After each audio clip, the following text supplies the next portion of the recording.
Welcome to American Jank. This is a very special episode. I even put on a nice jacket for it, also to compensate for the mess behind me. Um, we have a very special guest who has a brand new game out, and he's our first non-American guest, which makes sense because this show is about the jankiness of American games, so we can stop talking about Eurojank and the jank of games that are not American, and we can teach Americans about non-janky games. So who better than a British game developer? None other than Mr. Sam Barlow. Welcome, Sam, to American Jank. Thank you. I mean, by way of qualifying, this game was made in America Indeed, with many Americans involved. So, talented Americans, very talented. A great game, a great game. I was a fan of yours. I thought since her story, but doing a little research for this show, I found out I was a fan since Serious Sam. Tell me a little bit. Let's go back to the origins. That is your second listed credit that I could find. Serious Sam second encounter, was it? no, it's a funny one. So yeah, that was my first professional game. So I had previously done like interactive fiction stuff, and probably the first listed game would be Isle, which was a game I put out Yes. for free before we even called these things indie games or whatever, Yeah, and 1999, became a right? yeah, that became like a little cult thing. But my first job in the games industry was all sorts of fun. It was a serious Sam game for GameCube, and so I think it was the first that maybe the only one that Crow Team had not done. And at the point where it needed a name, we realized that maybe we were not being given the prominence because uh, we had Serious Sam 1, right? And then there was Serious Sam, I think, the next encounter, or Serious Sam 2, and or the second encounter, right? We were called Serious Sam the next encounter. So it was Yes, just kind of next like encounter. it was like Yes. it's another one. It was like Serious Sam another one. Serious Sam, I guess we've what's the number? I don't know. It's just Serious the next again. one. Ah, Yeah. Uh, so, but that was really fun. That was, yeah, I was hired as an artist. So I had, yeah, we don't need to go too deep into the Sam Barley backstory, but I had been doing all this games, interactive fiction stuff whilst at college, with no expectation or real understanding that you could get a job in the games industry. Finished college, didn't know what to do, and I got a job in America at this strange.com tech company run by an eccentric billionaire. This was back before eccentric billionaires became annoying because social media didn't exist, so yes, they you they didn't would have to be listen like to them, right? these exotic creatures you never saw or heard. Um, and Yeah. and maybe we should resurrect the old adage of children should be seen but not heard, but maybe but use it for billionaires. Like Yeah. eccentric billionaires should be seen but never heard Well, or yeah, read this on this TV. eccentric billionaire was like back then he was harmless. He was like building a replica French chateau in Virginia, trying to found in-state universities and doing all sorts of fun things. Now he is one of the figureheads of Bitcoin Oh, and that stuff. So right. but I got this job, and I mean this ties in at this company because it just seemed like it was a fun adventure to go to America and work for an eccentric rich person. And but like a year and a bit in, they had some issues with how they'd been doing their accounting, and Oh, they hmm. ended up laying off a bunch of people, including myself. And after some other small adventures, I ended up back in the UK and was like, "Oh my god, what can I do?" And this was like the time that the dot-com bubble had burst. So people would look at me and be like, "Oh, he's a guy that does dot-com stuff," Yep. and all these companies were People are shutting down. usually And confused with the computer people. Uh, a yeah, lot of my friends and I have gone through the experience of like when you work at a publishing company and you write about games, they think you're kind of like the IT guys. They can ask you to fix computers, things like oh that. wow, Did that's you ever good. have to fix people's computers because you worked with games back All then? the time. Oh my god. And well, the worst thing is, not only do I have to fix people's computers, but I get blamed for computers. So in my house, like, if Gmail's screwing up, if there's how can I can't find this thing on my Google Drive. Oh, Zoom's not working. Like any of this stuff. It's not just my job to fix it, but it's my fault Okay. because I am the representative of tech. Right. And do Globe, you tinker much? Because that was also my experience growing up. Is that I was blamed in my house as a teenager because uh, anything that stopped working computer wise was like, what'd you do? You were you were here. You were tinkering. You were doing things. You're installing a bunch of games. Now it's slow. Now it won't work.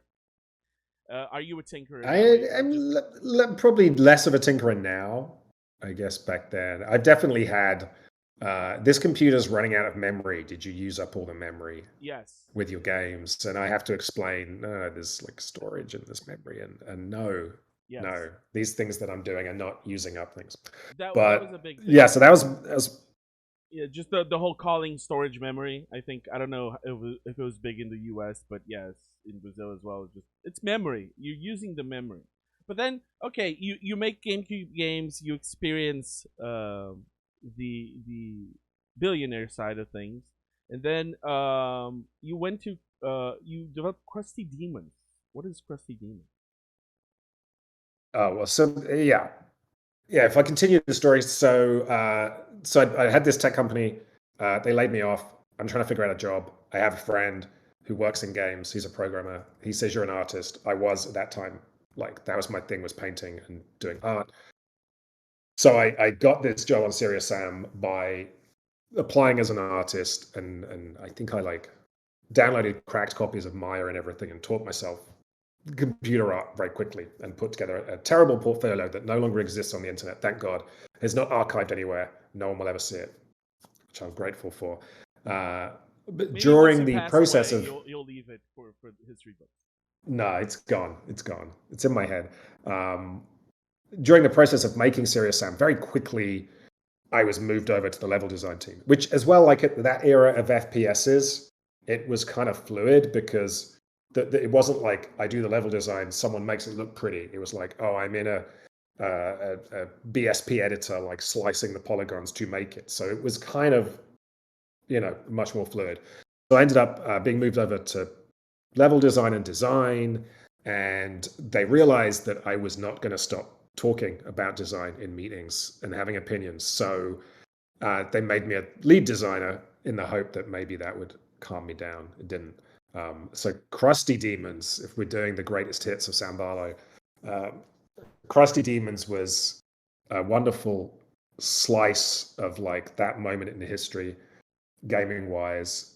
There was a company somewhere that bought the they bought the rights to, I think, like a Jackass game, and they were kind of trying to find what's the next Jackass. And there was this group of professional, very decorated motocross and extreme sports guys who every year would put out a video called The Crusty Demons of Dirt. And it was them and their friends. And in these video cassettes, it would be a combination of them doing stunts, so watching them do big jumps, tricks in the air, crash their bikes, whatever, and then like skits. They had a manager called Bubba who would basically drive mini vehicles around chasing girls in bikinis. It was like very sophisticated entertainment. Yeah, And but kind of Jackass adjacent, because a lot of the fun would be watching these guys crash and hurt themselves, and watching them do silly stunts in their backyards that look dangerous and what have you. So they bought the rights to this, and they said, "Hey, the company I worked for, Climax, had a studio that made extremely good motorbike games. They made the game MotoGP. The studio I worked for did not, but because we were all one Climax, they came to us and said, "Hey, you make bike games. This is a motocross bike thing. Beautiful." Uh, so I then that was my team. And it was a team mostly made up of people that did not enjoy bike games or stunt games. So like I think at one point, the publisher's like, kind of give us Tony Hawk's, but with bikes yeah. and with these kind of jackassy lifestyle elements. But there was one programmer on the team who loved Tony Hawk's, and he was the one that was like constantly in pain because he'd be like, "Oh, the trick gameplay, blah blah blah." And we'd be like, it's yeah," and like Yeah, I we have just I deadlines. yeah, I can't play the Tony Hawk's games, so to me that I was inaccessible. But it was so weird. Like that game got shut down 2 or 3 times. The companies involved went bankrupt 2 or 3 times. It should never have made it out, but somehow, so many games don't make it out, but somehow this game did. Went through so many iterations where they were like, oh, it should be a party game. It should be like really extreme and edgy like BMX Triple X. Oh no, it can't be. It should be like this. It should be more of a pure sports game. We had some of the greatest moments of my life where we did a tour where we took it around America and did focus test groups on it. And the kinds of teenage boys that you get who are somehow free to do focus groups during the day on a weekday, it's a very select, very special group of people. It's not very, let's say, representative of the whole cross section of society. No, and they're usually drunk or stoned. Right. So we just did this tour of America, and we're sat behind like the one-way glass and stuff, and they're talking these kids through the game, and it was so funny because the guy in the room with me was the guy who was responsible for purchasing this IP, and we just kept having these kids not be aware of the IP and find the name Krusty Demons amusing. And there was one kid I remember who came up to the glass, like in a cop show, and was like banging on the glass. Your game sucks. What the hell are the Krusty Demons? And this guy next to me is just turning white as a sheet because he's like, oh my God, this is my career. This is everything. But we had this moment where the only thing the kids liked was when we showed them when they were like, we haven't heard of the Krusty Demons. They were like, well, here's the videotape. And they showed it to them. The kids loved it when the guys crashed. Right. They loved all that stuff. They thought it was fantastic. So I rewrote the pitch for the game in one of these meetings as being like all about the violence and the crashing and the silliness. We repitched it to a new group of kids and they loved that idea. So then the guy was like, so we ended up making this game, and it was as a piece of design, it was like fascinating because we had a coder who had themselves was like this math genius. And this was kind of prior to Havoc being everywhere, I think. He wrote his own ragdoll system, which was extremely performant at the time. So we suddenly had this toolkit to play with. So as soon as we put ragdolls on everyone, we started discovering the fun. And sometimes you get this in game dev where, and sometimes it's a bad thing, and certainly Krusty Demons is not a good game, so maybe it was here as well, where like if you're just messing around in the game yourself, playing in the editor, you can make things fun that shouldn't be, right? Or like, you could be playing a bad game, but just the fun of mucking about, smashing stuff, throwing things around, making physics break is in itself fun. And with this game, we were like, as soon as we put Ragdoll on the riders, we realized like, oh, there is some gameplay in deliberately crashing and seeing how far you can chuck your rider and giving you points for the longest blood skid. And can you crash into this and create a chain reaction of knocking into other things. And really that then we were like, well, this is the fun bit, right? This is where the sports game guy is like, no, like we should be doing tricks and combos. And we're like, yeah, but it's more fun to crash into things. Yeah. So we literally changed the conceit. The conceit of the game was that this is hilarious now. The conceit of the game was that these real life professional athletes had died performing a stunt gone wrong. And the devil says to them, sign this deal and you'll get your souls back or something. And for some very contrived reason, to earn their souls back, they have to do a bunch of stuff the devil tells them, which is all violent, horrific things involving motorbikes and other vehicles. And it was, I think the fact that it made it out is unbelievable because there was so much, again, working against that game.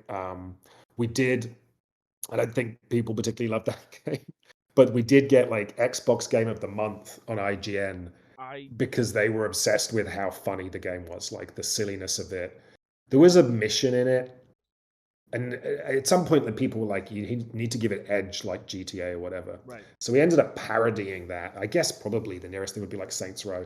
So there was a mission called Pimp Hit, where on the streets of New York, some sex workers were hiring you to run over in a mini convertible, like a teeny little mini vehicle. You had to run over all of the pimps. And when you did it, it would go into slow motion and the phrase pimp hit would appear on the screen. Right. And like IGN Xbox, as many as well as other people, just found the ridiculousness of this a lot and found it hilarious. And so I think they also acknowledged that the focus on physics-based carnage as a gameplay thing was, in a way, innovative. So we got like Game of the Month. Yeah. Caveat being, at this point, I think the Xbox 360 was out. So us being Yes. the best Xbox game of the month was like. It's crazy that you actually released an Xbox game back, because the date I have here is 2007, and like Microsoft was out of there by 2005. They released the 360, and they were like, buy Xbox. But you guys were, it was probably too late to switch gears and into a new platform, I guess. And because of that, I have never played Crusty Demons. If I had, You are not alone in that. I bet, but it would have been nice to have it here today to kind of show the people at home Crusty Demons with developer commentary. But I'll certainly check it out and do a video on it later. But something that you talked about there, and I think that ties into Immortality and the more author games that you've been making as of late, is the letting the player find their fun, letting the player mess around with the game, and I played Her Story, played Telling Lies, and of course I played Immortality, and that's what made me just email Natalie and go, I really want to talk to Sam or one of the writers about this, because again, I think it's a very very good game.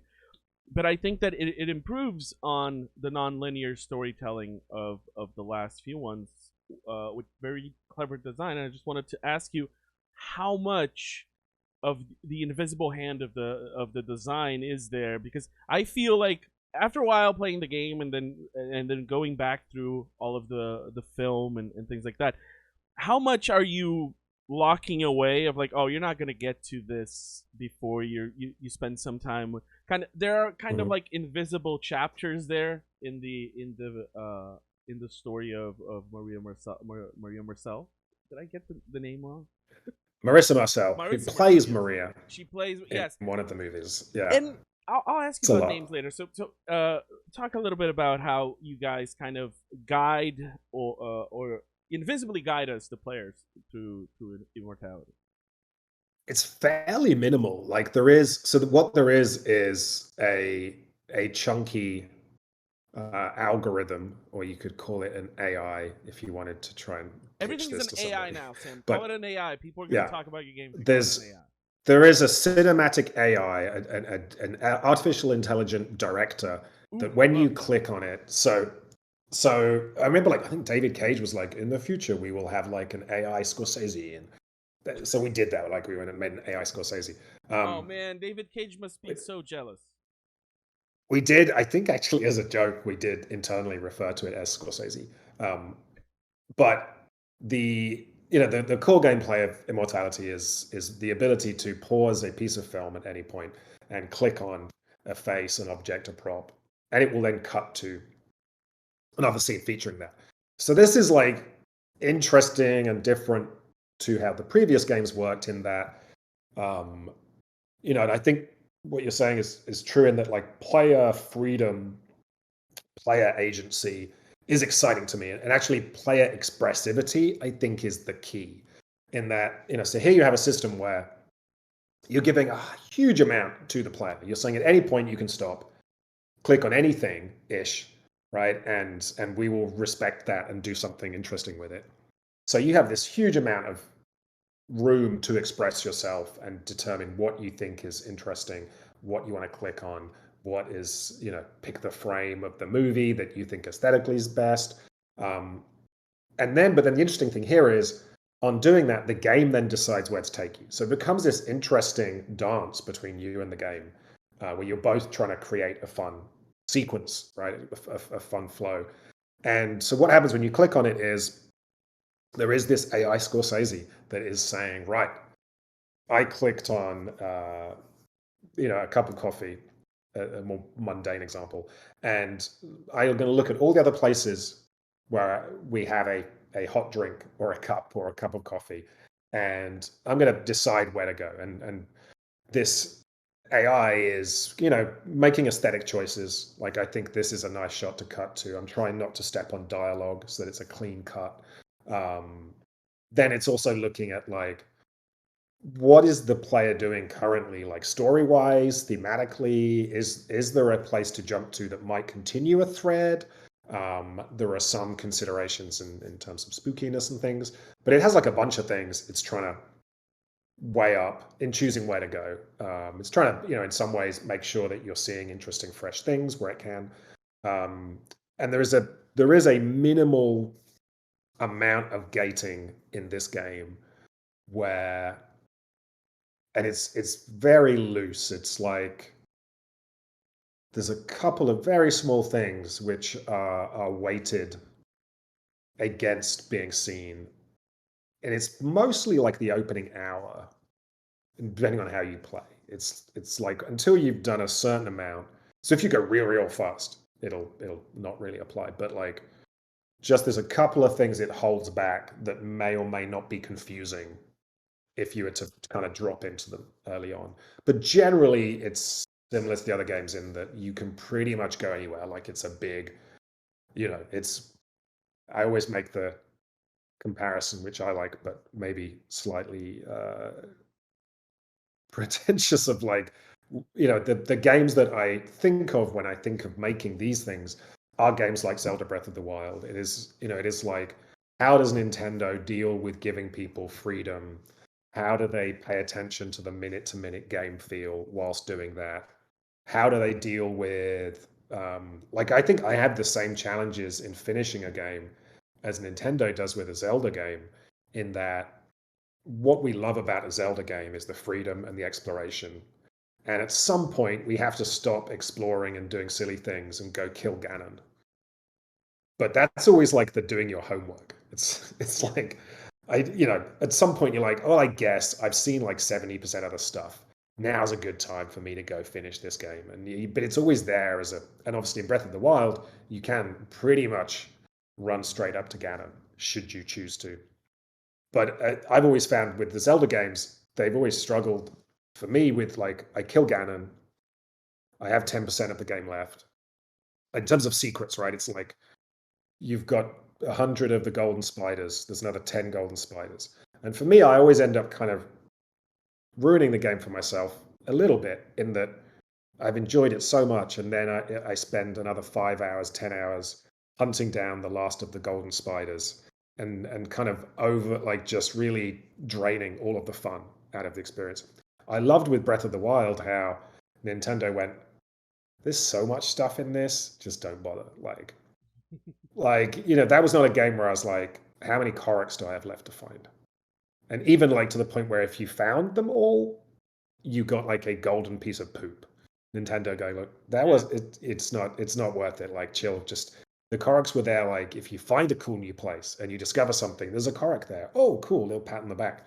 But it was never the point, right? And definitely that is kind of how I try and approach these things of like, people play them to the point where they feel satisfied is the meme. And Yes, you know I was gonna ask you.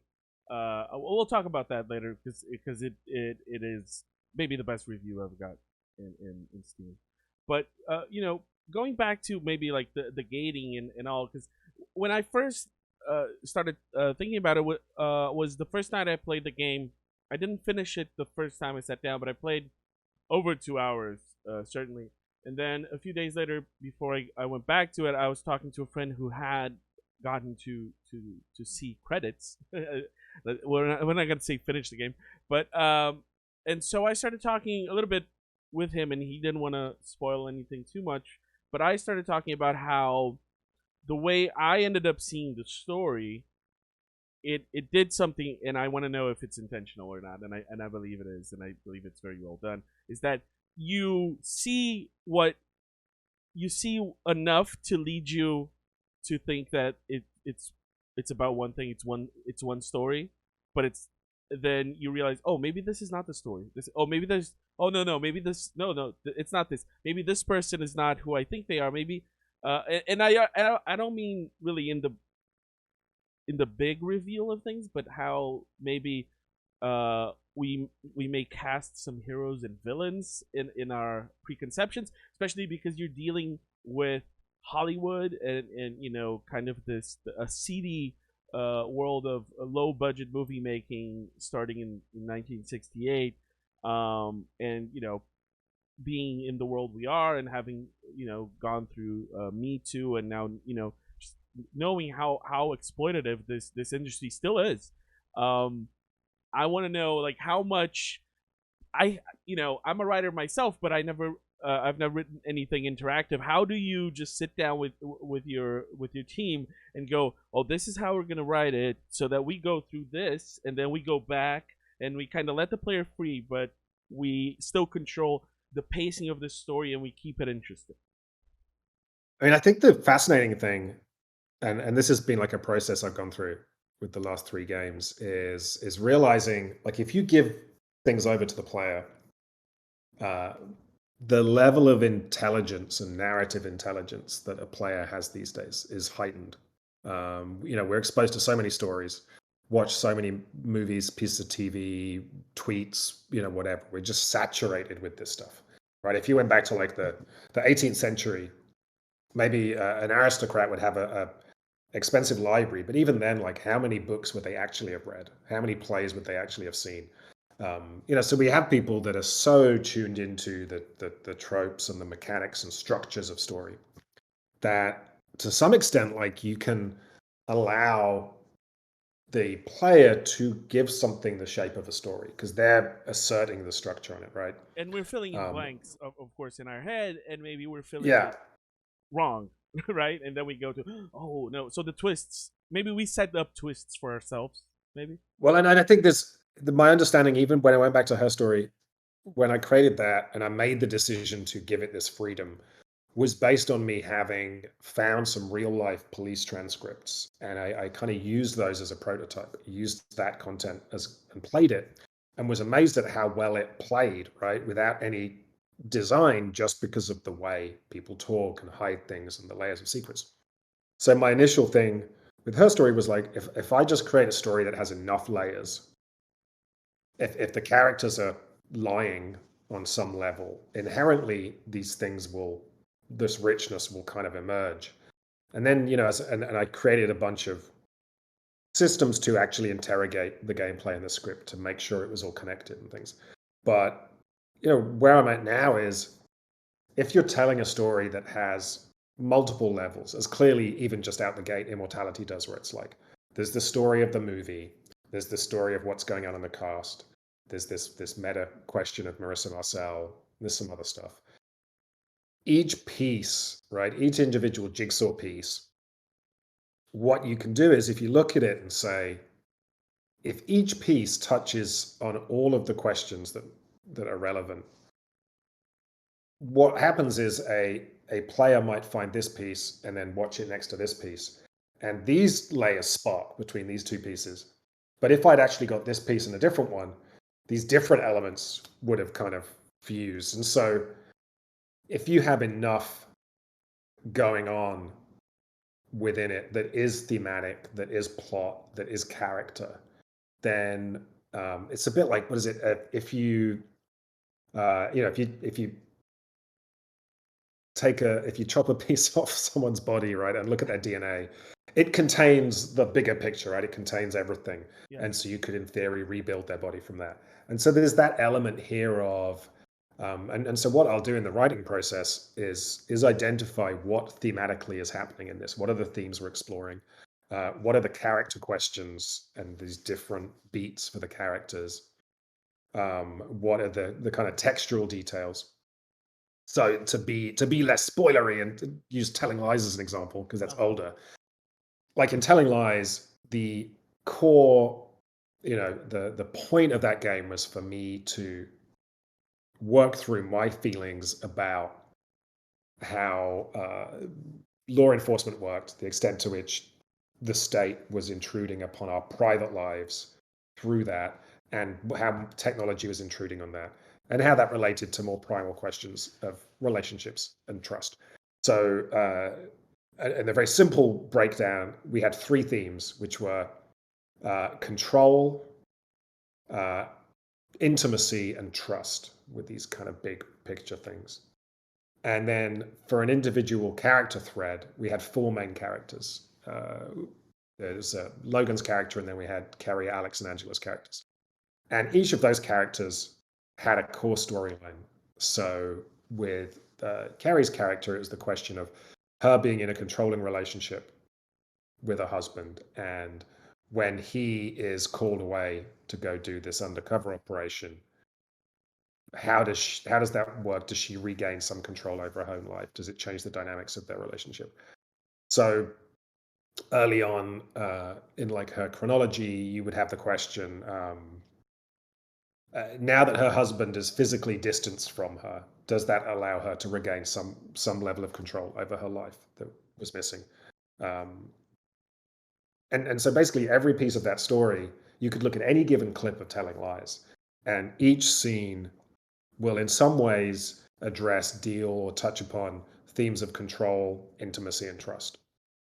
A scene which contained Carrie would also have something meaningful to say about her larger story. So, in this moment in time, what is happening or changing across this scene, which affects this question of, is she going to regain some control of her life? Is there some way in which we're seeing this freedom she's feeling? Is there some external force like her mother's arrival, which is intruding upon that and actually shifting the power dynamics, but still reasserting the status quo? And you have Logan's story, and then textual details. So in that game, I was fascinated by the texture of webcam conversations and what they did when it came to kind of intimate conversations. How does having a relationship over a webcam feel different? What are there are interesting questions of like eye contact. So, if you're having a webcam conversation, to feel like someone is having eye contact with you, which is very important, that person has to look at the camera. Yes. You can't actually have two people sharing eye contact because they would both be looking away from the screen. All these kind of interesting things about the body language of webcams. So each scene would also be like, what is a little interesting element of the texture of webcam filming that we would touch on. So every scene would have all of these little pieces, so that if somebody was really into Kerry and they kind of dug into her story by chaining clips of Kerry, maybe they are then putting together her story.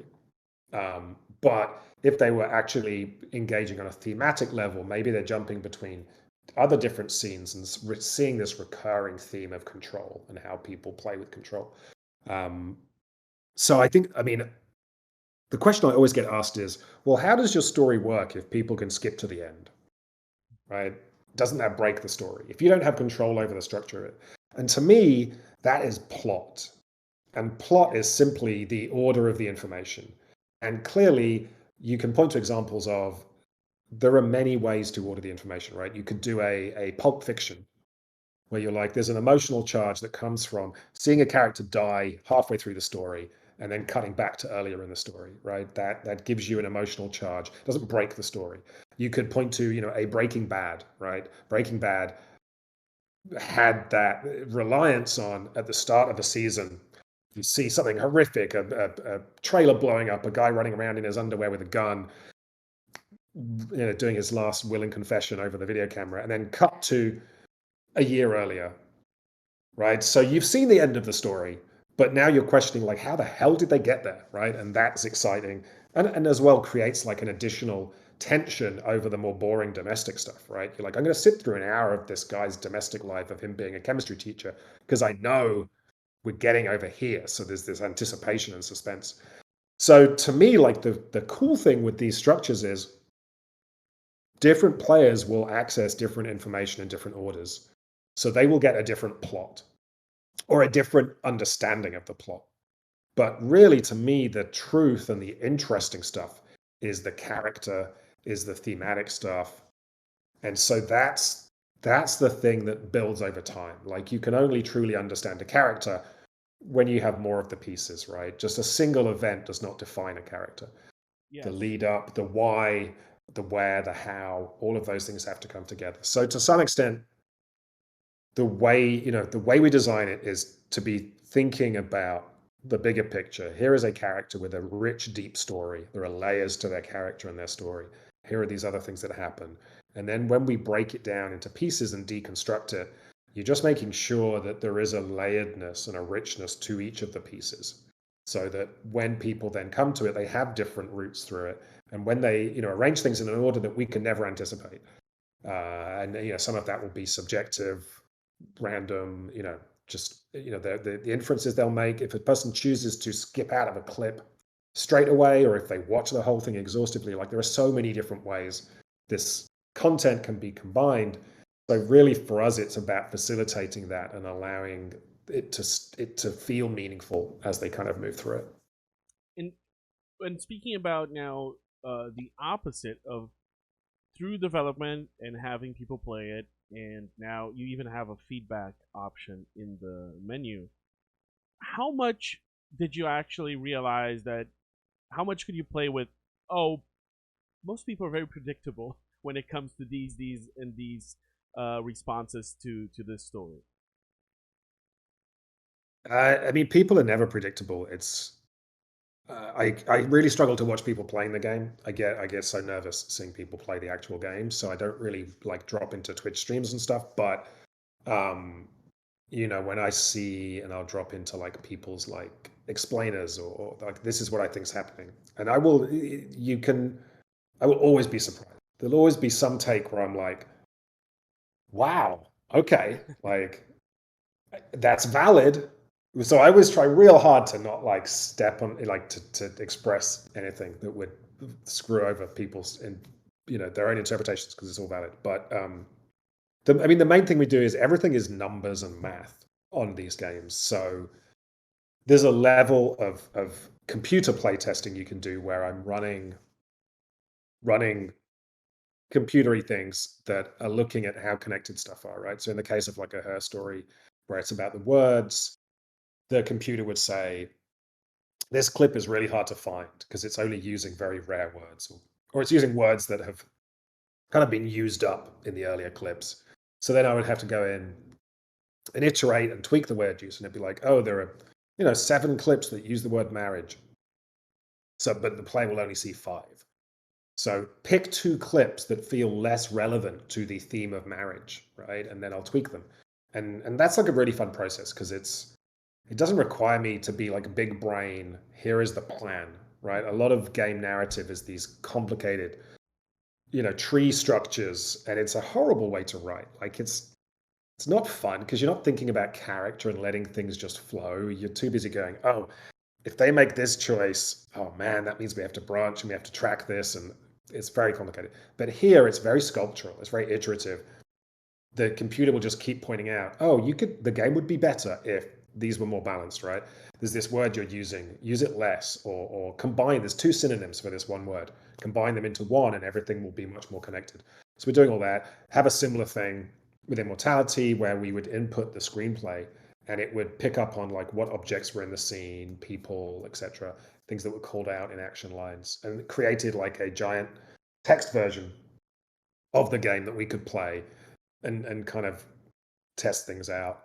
And then, I mean, this one's kind of different and interesting because it has this element of the dance with the game, where the game is picking where to go. So that was something where we just had a lot of people play it, and we get all of their data, so we can see, you know, chart how they moved through the story, see what clips everybody hit or didn't hit, how quickly are they moving through the story, how quickly are they hitting certain surprise elements or layers to the story, how quickly do they hit credits, all these questions. And then, so this was one where we were able to look at those numbers and tweak the Scorsese algorithm. So it'd be like, oh, the Scorsese algorithm should, push we should prioritize making things fresher for people, or it should, it's there's things it could be doing here. We actually removed some complexity from it. There was think that was maybe from the music system. There was a point where like the every object you clicked on also had a set of values attached to it that would associate it with certain themes and things. And the game was, I think it was tweaking the music Mhm. to reflect that, and maybe was also tweaking your destination. Maybe still does that. Like, because I think the things you're clicking on will also determine what Scorsese wants to take you to, right? Um, Yeah, what but I've we found that, noticed like, with the what I've noticed playing, and maybe it's in my head, but it's there's certainly a music theme of yeah. There's nothing here, man. You've done go somewhere else. This is not going to be interesting. Go somewhere else. And then there's little audio cues of like, oh, maybe go to this clip on your left. yeah, there's definitely, which is totally the Metroid fan in me. I was like, there's this again, this gameplay structure of like a Metroid game where Yeah. like a Metroid game doesn't start really until you've won it, right? You win it, and then you're like, okay, Now you I have all the got 30%. skills. You I have the got I map. got all the skills, but I've only got 30% of the items. Yeah. So there's a lot of game left here. And then you start to kind of engage in the content on a much deeper level, because then you're like, okay, there must be something here. Am I, oh, maybe it, oh, how can I get up there? Oh, I need to run up. Oh, I need, and so then that's when you really start to like go hardcore Metroid. And I loved in Metroid Prime the sound design, because they had a bigger problem on Metroid Prime. Like in a traditional Metroid game, it's just tiles and sprites. So if you hide an obscure little power up here, you can kind of hint. There's ways of laying the tiles. There's only so many tiles on the screen, so the player can kind of exhaustively find stuff. With Metroid Prime, beautiful, rich 3D world, good look in any direction. So they had some really nice sound design in there, where there were layers to the sound design that would hint that there was an object. Which, when you're first playing through the game, you're kind of maybe paying attention to, but there's so much other stuff going on. But then when you come back and you're like, now, I'm Yeah, like, and especially because I'm strip mining it. the first, speaking of Immortality now, but still very much like Metroid, the first time I played it, there was an abundance of places to go and things to see. So I remember just for over at least over an hour and a half. I never went back to where you can see all the clips listed. I Hmm. was just clicking and seeing where it led me, and just taking it in, and oh, okay, let me see this scene from the beginning, and who's this guy, and ooh, let's see more of that, and also because I think I had read somewhere, or I was it was something that I was aware of for some reason, that I knew that maybe just pausing it here and clicking on her face when she's that clicking on her face in different moments in the scene will take me to different places probably, and that maybe there's some cues in the text like there were in her story. It was just really fascinating to just be led in this adventure where maybe I watched 30% of all of the clips, and then okay, now I can go back and kind of explore and go like, what are some nooks and crannies I didn't find, and what happened between this and this. So yeah, I think you guys did it. In my opinion, it is done. But something else I want to talk about, especially because this is a show that we talk a lot about janky games in comparison to non janky games, or less janky, let's say. I was thinking about one of the jankiest genres, let's say, of video games, which is FMV games, and you decided to Mm. dive head in this state of your career. It's like you're the FMV. You make the good FMV guys, the art house FMV games. And I was thinking, one time I talked to a producer of Quantum Break, the Remedy game, Yeah. which also had a lot of film content, and he looked very distraught. Let's say when I asked, was it bad that you shot a bunch of video and then you had to design around it? And he was like, yeah. And so my question to you is like, when did you guys decide? Okay, this is ready. Like, okay, we've done all we can do before shooting it, and now we Mhm. have to go shoot the scenes with the actors. And then after that, did you go like, Was there something that you go, oh, we should have gotten this, or we needed something else, or oh, I wish we could have done this a little bit different so it fit in differently? I mean, I think, like I said, that the process we had on all three of these games is that because I'm painfully aware that when you shoot the footage, you're done, right? Like we don't have that Marvel budget for like redoing it all.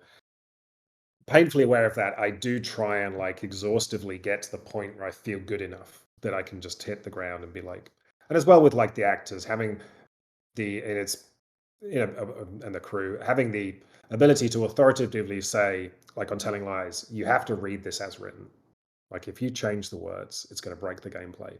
And or here, this is the context, and this is what has to happen in this scene, and we should, that. So you kind of need to have done a lot with that prior to it. So that's always baked in. Is like we'll develop the story, we'll prototype the game mechanics, so we know exactly how this is going to play and work, and the system. Like for this game, we had a really fun prototype where we were playing. We had a bunch of clips from it was Black Narcissus, Clute, and Eyes Wide Shut, and we set them up. So we were playing Immortality with those clips. There was a point where I was genuinely worried that without Tom Cruise's face, this wouldn't be fun. Because I was like, this is really fun, Men's but movie. is it just because it's Tom Cruise, Uh right? Is huh. it like zoom zoom Tom Cruise? That's exciting. Um, so we'll prototype the mechanics and the game. We'll write the script. So you'll get to like the first version of the script, huge big script that's trying to capture everything. Then we'll do all that computer stuff of like iterating the script to make sure the balance is there, playing a text version of the game, testing it out. And so we'll do that a bunch. Uh, and then you get to the script. And then I think we benefit from the fact that I'm directing this stuff as well. Because then we get to shoot it. And obviously with this one, there's just so much going on visually and so much more happening behind the scenes and the layers of reality that then we're on set, and then you have all these incredible people whose job, and it's really interesting that the movie world works so well compared to games in some ways because at any given point everyone's looking at the same thing. We're shooting this one scene. It allows the hierarchy to work, and everyone is just doing their best, right? Costume knows this is the scene. How do I make this scene good in terms of costume? Lighting knows this is what's happening in this scene. So everyone's really pulling together and using their brains. So going into this, everyone knows what is happening character wise, thematically. What is the era that we're trying to represent? What is the filmmaking process we're trying to represent? So everyone's bringing their A game for that, right? Like director of photography is like, well, for this shot, it would have been on a dolly track, and we're using the original camera lenses that they would have used, and we wouldn't have been able to do X, Y, Z, and the lighting would have been set up in this way. So all of that is just all of the pre-work we've done in getting to this point with the script is then being replicated by everybody else. So they're all bringing that extra level. I mean, it's something like Telling Lies, where the only thing we had tested was the script, right? Because the gameplay navigation was textual. So the script has got all this goodness baked into it. But then we would get to the set, and now the set dresser is communicating what time of year it is here. Can we show the stages of David's relationship with this character through? We're seeing, elements from this girl's apartment move over into his apartment because they're starting a relationship. We can track that.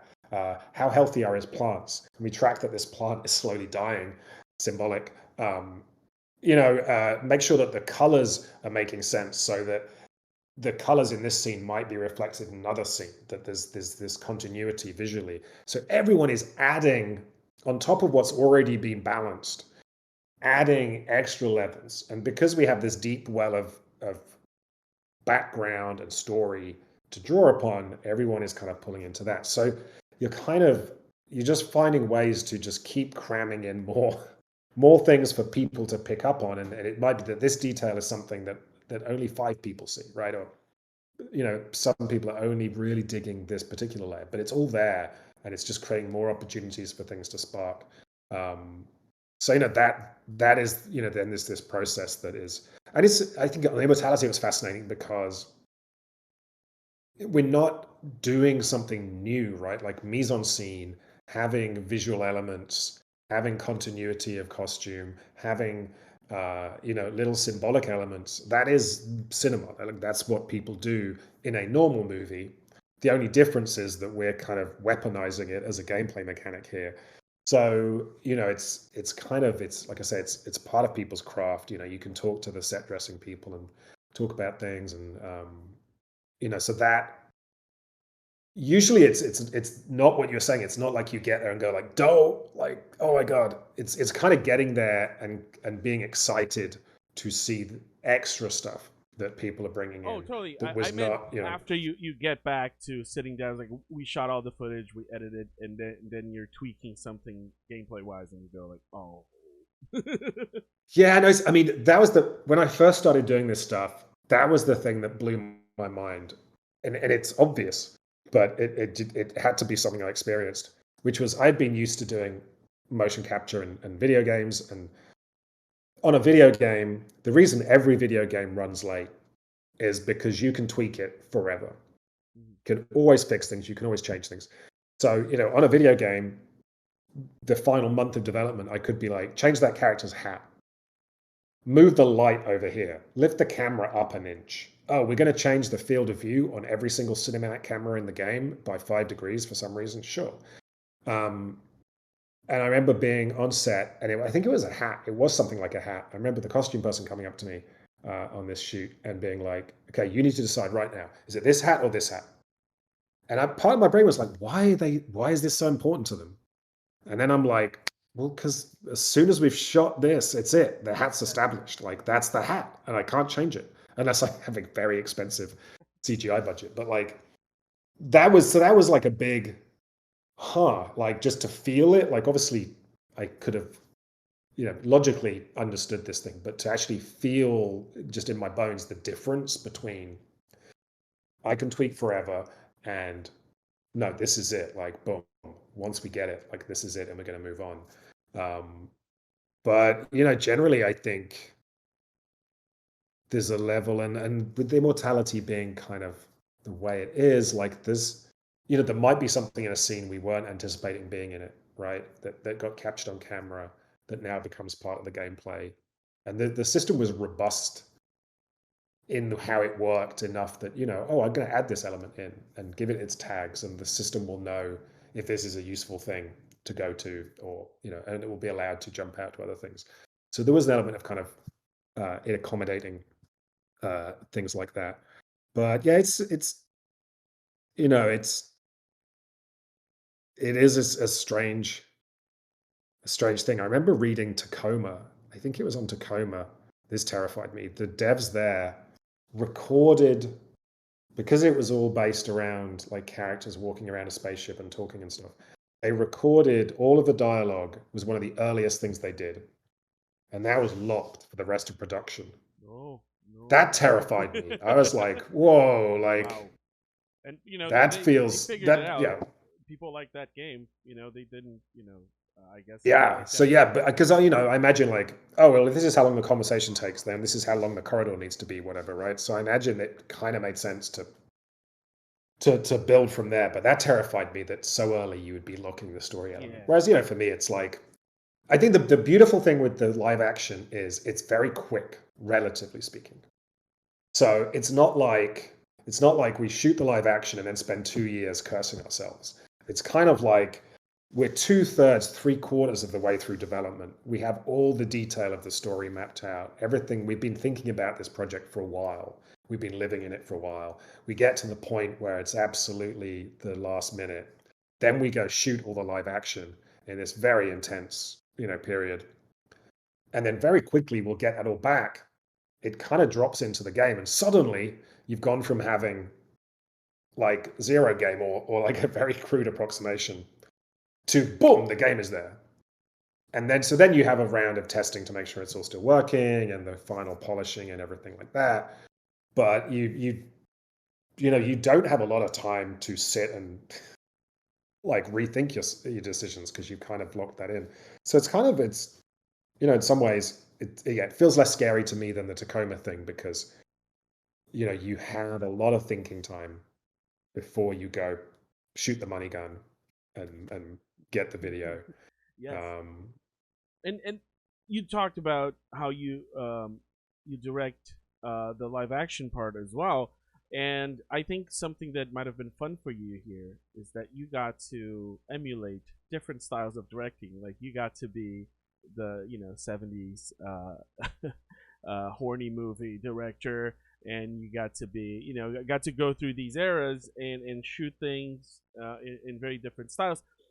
And one thing I assumed, and maybe I'm wrong, is that there were parts of the game where you shot something in a way to make me look at something, and if I fell for it, I was just a stupid, very stupid person. Because, like you said, you get to use mise en scène, you have all these things, and so, well, yeah, when she's holding an apple center frame, or there's a huge crucifix on the wall, that's not what I'm going to click on. No, that's what Sam wants me to click on. No way I'm doing this first pass. I'm going to find something in the corner, and usually there's something there. Is that something you were aware of like, let's frame this in a way to kind of pull the attention over here, but kind of reward people that don't go for the most obvious thing? I guess that is with what tied Zelda analogy. Like that's the equivalent of like, yeah, I'm walking down the path in Zelda, going to the next dungeon. I'm not going to go to the next dungeon. That's where Nintendo wants me to go, right? I'm Yeah. going to go and look at that weird little tree over there and figure out what's over that hill. I'm going to Okay. go in the opposite direction. Was it Elden Ring, right? Yeah. Everybody in Elden Ring goes south because Yes. they're being told to go north. And actually, then you're like, but wait a minute, did the game want me to go south? Ah, yes. Like that was the whole discourse with Elden Ring. It was like, yeah, you're supposed to go south. That's why the game tells you to go north. I mean, I did again. Like the interesting thing here was like because the game mechanic is paying attention to imagery and symbols.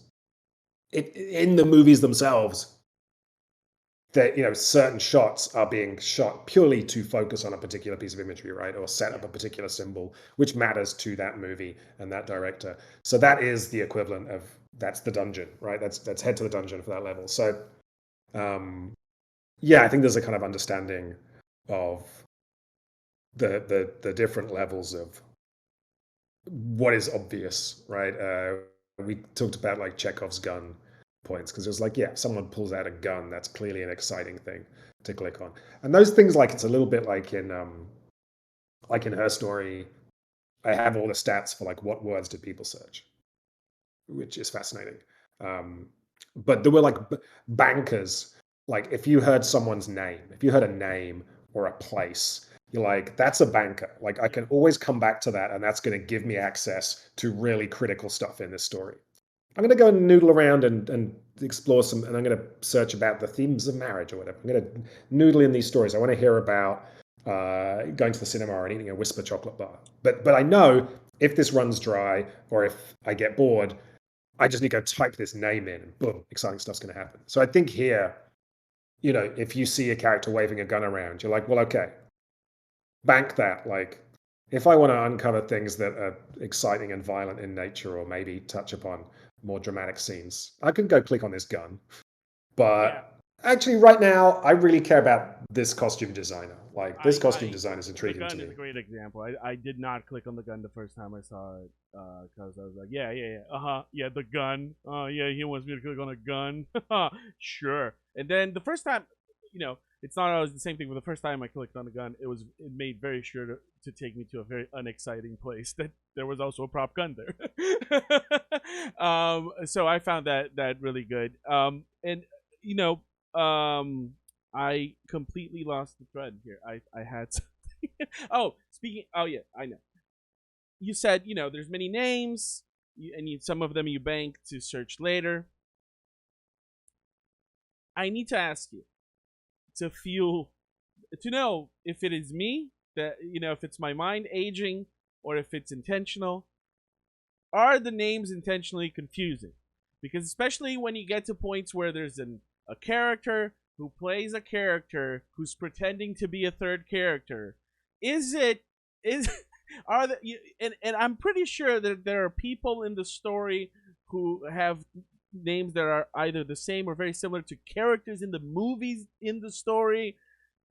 Please tell me that was intentional, or that I'm just old. I need to know.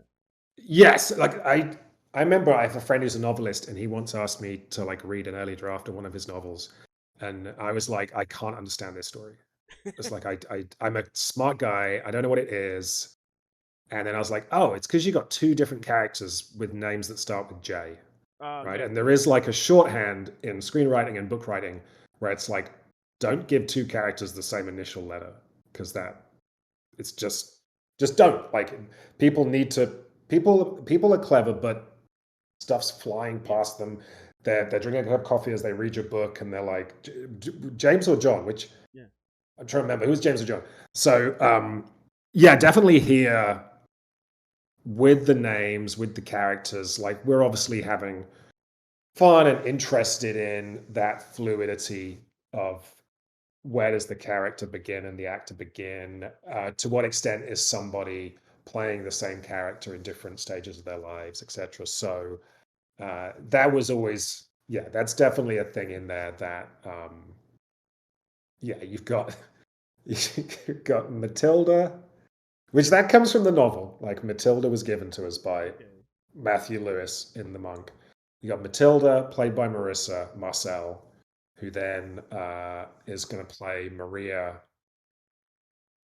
in Two of Everything. So Yes. there's some But then fluidity she there. will also eventually do the performance of the other character who's pretending to be Maria, and then Yeah. yeah, Heather, that was one that was not intended, and someone pointed out to me was Heather is the double in Two of Everything, and the very first gig that Marissa gets is she's advertising soap that is called Heather. yes, It's something Royal Heather soap. I was like, oh, yeah. yeah, I guess there's Also, yes, the soap reminds me of, like, I was completely unaware of the dates. Like, I was aware of, like, we're going through decades here, and then, like, the last movie is like there, it's about early 2000s.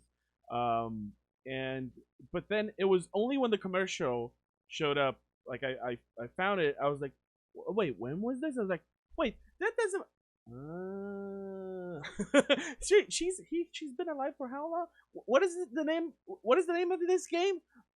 Oh, so maybe there's some stuff I just didn't pay attention to. So because now going back through it, I go like, no, it's all there. The dates are all there. I did hear someone say that they thought that the dates changed after a while.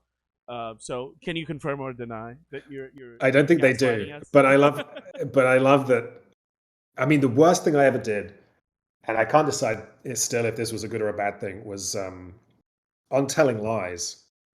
The framing device of that is that you have a character that's stolen this footage and um, is aware that in like 6 hours the cops are going to show up. Like they only have a few hours to look through this footage. And I was going into this, I had been really surprised that when people played Her Story, partly maybe because it had achievements, partly because it's a game, partly because people just were interested. How many people 100%ed that game? Like how many people dug and dug and dug? So I wanted to kind of give them encourage them to chill. Like what you described of how you initially played Immortality is how I play. It's the rabbit hole. Yeah. Like you just like, oh, there's all this cool stuff, and I'm jumping through it. So with Telling Lies, we set up this framing device of like this character is in a hurry. Someone is going to come and arrest them. And it had on the fake computer desktop a time that would pass. Now that was fake. Like we were progressing the clock as you were watching stuff. There was some cleverness to it where it would appear to be going in real time, but when you weren't looking, we were progressing the clock so that you were getting like 6 a.m. or something was the time at which the game would end. And so we were progressing it. Like the time you could sit and play that game for 100 hours, and the time would not run out. But I wanted to give you the sense things were progressing, that there was like a forward momentum, that there was an urgency. I mean, again, it's the Zelda question, right? Link, you must kill Ganon now, otherwise the world will be destroyed. You have minutes to spare, and you're like, no, I'm I'm gonna go good. over here and collect some Yeah. rupees. It's Yeah, fine. GTA is like, I Um, need you. You gotta come right now. The cops are here. It's like, oh man, I want to go do some taxi missions. yeah. So we were playing with that. So many people reached out to me and were like, I was so stressed playing Telling Lies. And at some point in Telling Lies, you get a button that essentially allows you to finish the game.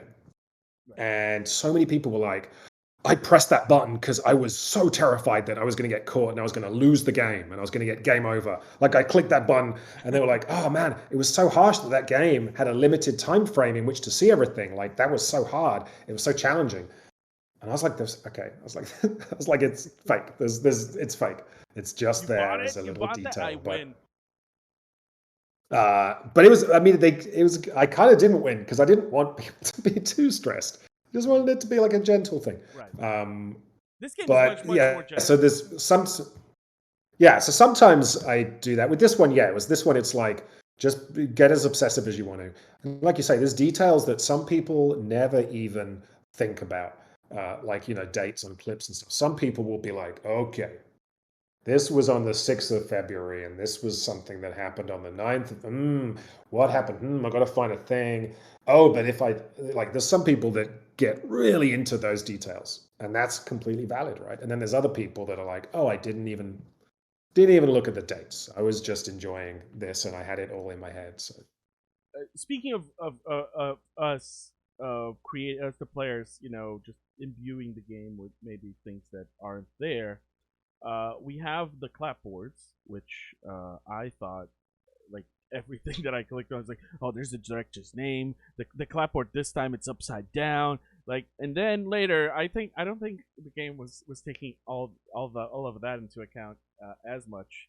But that leads me to one question we got on Twitter from Steve Kim that he wants to know if you had a clapperboard before the clapperboard that said Immortality, and then you started shooting, and then you had an actor clap a clapperboard, or if you just used the clapperboard that is in the fake movies of the game.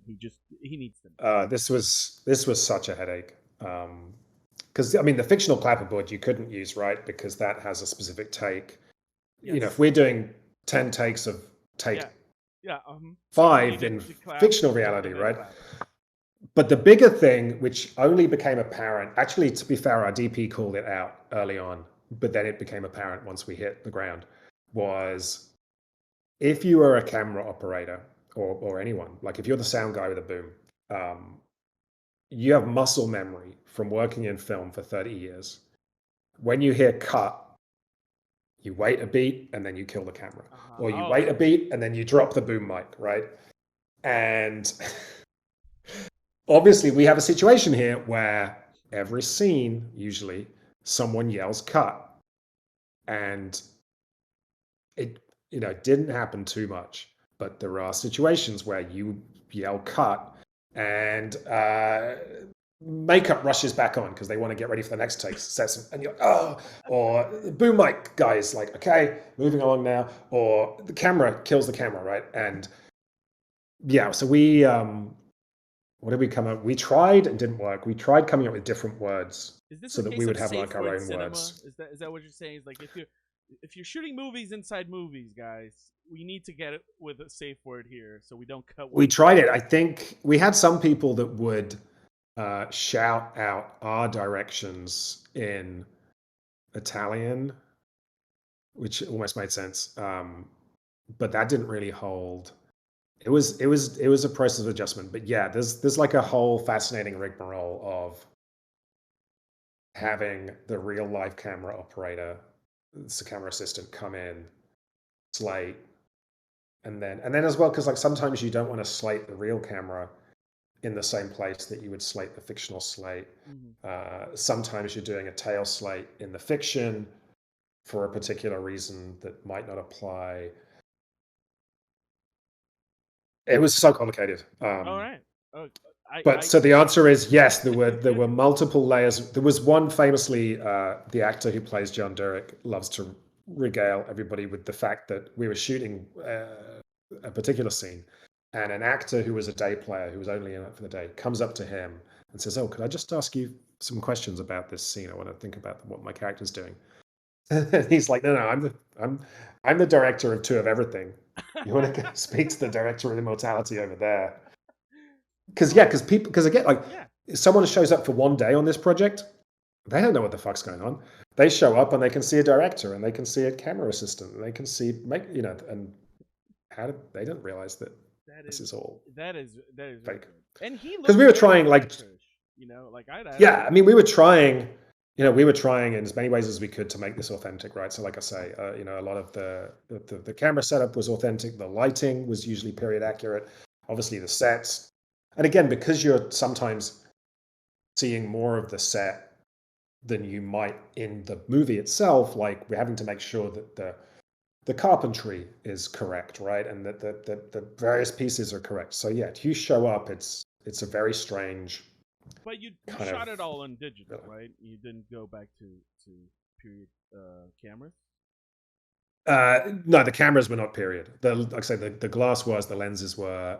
In some cases, the lighting was, which is funny because you'd go to these places in Hollywood that where everyone gets their cameras and their lights and everything from, especially with the lighting, and be like, "Oh, can we get these lights?" And they'd be like, "Huh? Do you not want like the LED super duper duper whatever Yeah, thingy?" And they'd be like, "No, no." They'd be like, "Well, I think we still have some that work, like it's in the back back somewhere. here." Yeah, yeah. And then there was something else that was shooting. What was it? There was a show that was shooting during when we were shooting. Suddenly, a lot of these things disappeared, and we were Oh, like, you were and then, flying and over. there was like another. There was like, it wasn't Mank. I think Mank had already shot. It was something like that where we were like, oh, that makes sense. Yeah, that's why Okay. someone's running around town buying up all the I think the period whatevers. easiest thing you guys probably had a time with sourcing is whatever you guys used to recreate the last film, because it's early 2000. I feel like that aesthetic is not in vogue as much yet because the nostalgia hasn't come up Mhm. yet. Because that was the most amazing thing, because I think a lot of people are trying to recreate film look in digital for a long time. So, and you guys do it amazingly. But the way that when we get to that third movie, it just looks like, oh man, this is a not very expensive movie from the early 2000s. Mwah. This is an HDV cam on someone's shoulder. Like I think that was the most amazing thing, because like adding grain to things and doing that color again. I believe you could have found a lot of people who are very skilled at doing that work. But how did you go about? Did you have to find a guy who does that? It's like, we have this Adult Swim guy who makes things look a little bit shittier. I mean, there was definitely some of the stuff with the digital video bits where, and I had the same thing on her story where I shot her story on like just a consumer camcorder in 2014, and it looked too good. So to me, to make it look like a police video thing, it was kind of degrading it. So there were some questions of like, oh, obviously with the 90s stuff, we could use real pieces of technology from them. And we kind of mixed and matched. We didn't end up using the actual mini DV cam for the rehearsals, but um, But it looks like yeah, I a think that lot of stuff. just like the how the light blows out, and how there's some compression artifacting. That it's I mean, pretty that was, we cool. had an incredible colorist who really laid out like, these are all the different looks and these are the imperfections and things, and kind of dialed into those. We did have, you were saying about the grain, like we did have like a whole ridiculous. I mean, it's so funny. Like, you make a game like this and everyone's like, oh, you're just playing videos. It's easy. To have to sit down and think about frame rate and think about game engine frame rate versus video frame Oh, rate versus video playback frame rate. And then we were dealing with some variable frame rates here, and obviously all the aspect ratios was fun. But like the grain was, we ended up doing some tech, which apparently is what some of the streaming people do on high-end devices anyway, which is like, take the grain out because so it doesn't get compressed, oh and yeah, then yeah. re-add the Constrain. Yeah. grain re-add the grain in real time. Like, I mean, I love the HBO. The HBO logo is the worst logo you could conceive of for a Yes. streaming service, right? It's like whenever I start an HBO show, the first 2 seconds are just like meh, meh, mosaic. Yeah, because you're throwing static at the screen. Like the it's algorithms terrible, cannot. and especially with the streaming thing where it starts in a very low bit rate and kind of buffers up. That's the part that is always in the low bit rate. Yeah, I've been doing Yeah. some video restorations, and yeah, you just apply grain at the end because whatever process you're gonna do is gonna ruin the grain. And then I recently did a little bit on the Spawn animated series, and that's an HBO thing. And once the HBO logo and stuff that looked good on the upscale, I was like, okay, this is mwah. This is the bar we should all clear. Yeah, it Well, looks apparently, I think apparently Netflix does a thing similar to what we do, which is that like if you're watching a '70s movie, they're doing it with like machine learning, I guess. I don't know. If you're watching a '70s movie with like the real heavy grain, it is the compressed version that's sent to the television does have the grain stripped or like cleaned, and the app and adds it. and it's procedurally adding some grain. I don't know exactly how they do it, but that was like we went down a whole rabbit hole there of like needing to again like people like you're just playing a video and it's like okay no we're having to dig into like what even is grain and it's like oh well there's the original negative where the grain reflects the actual literal molecules of stuff and where the light hits them they're being uh, it's the negative, right? So if you have strong light, it's staying dark when it's re-exposed. So, but then when you transfer the negative to an actual print, then you get the grain of the print itself. So there are two layers of grain. There is the grain that affects the darker areas, images, and the lighter grain, and they can sometimes be like they clump differently, like they have different relationships to it. And so we're like, having to dig into this and replicate this in the code to try and enable us to kind of have a crisp because we knew like I mean like a thing that's fascinating to me was I guess conscious on some level but like we start this game with the very janky video recording of a 60s chat show so everything is low resolution and smeared and so the first time you click on an object we zoom into this very low quality VHS so we're really Which doesn't on a have subtle grain; level. it has noise, which is Exactly. And so it's on a subtle level, we're saying to people, these are not real people living inside your TV set. Like it's just light, it's just pixels, it's smeared blobs. And then so with the grain, we knew that like we are going to be throughout this game zooming into the grain. And if that grain is compressed, you're basically going to be zooming into compression artifacts all the time.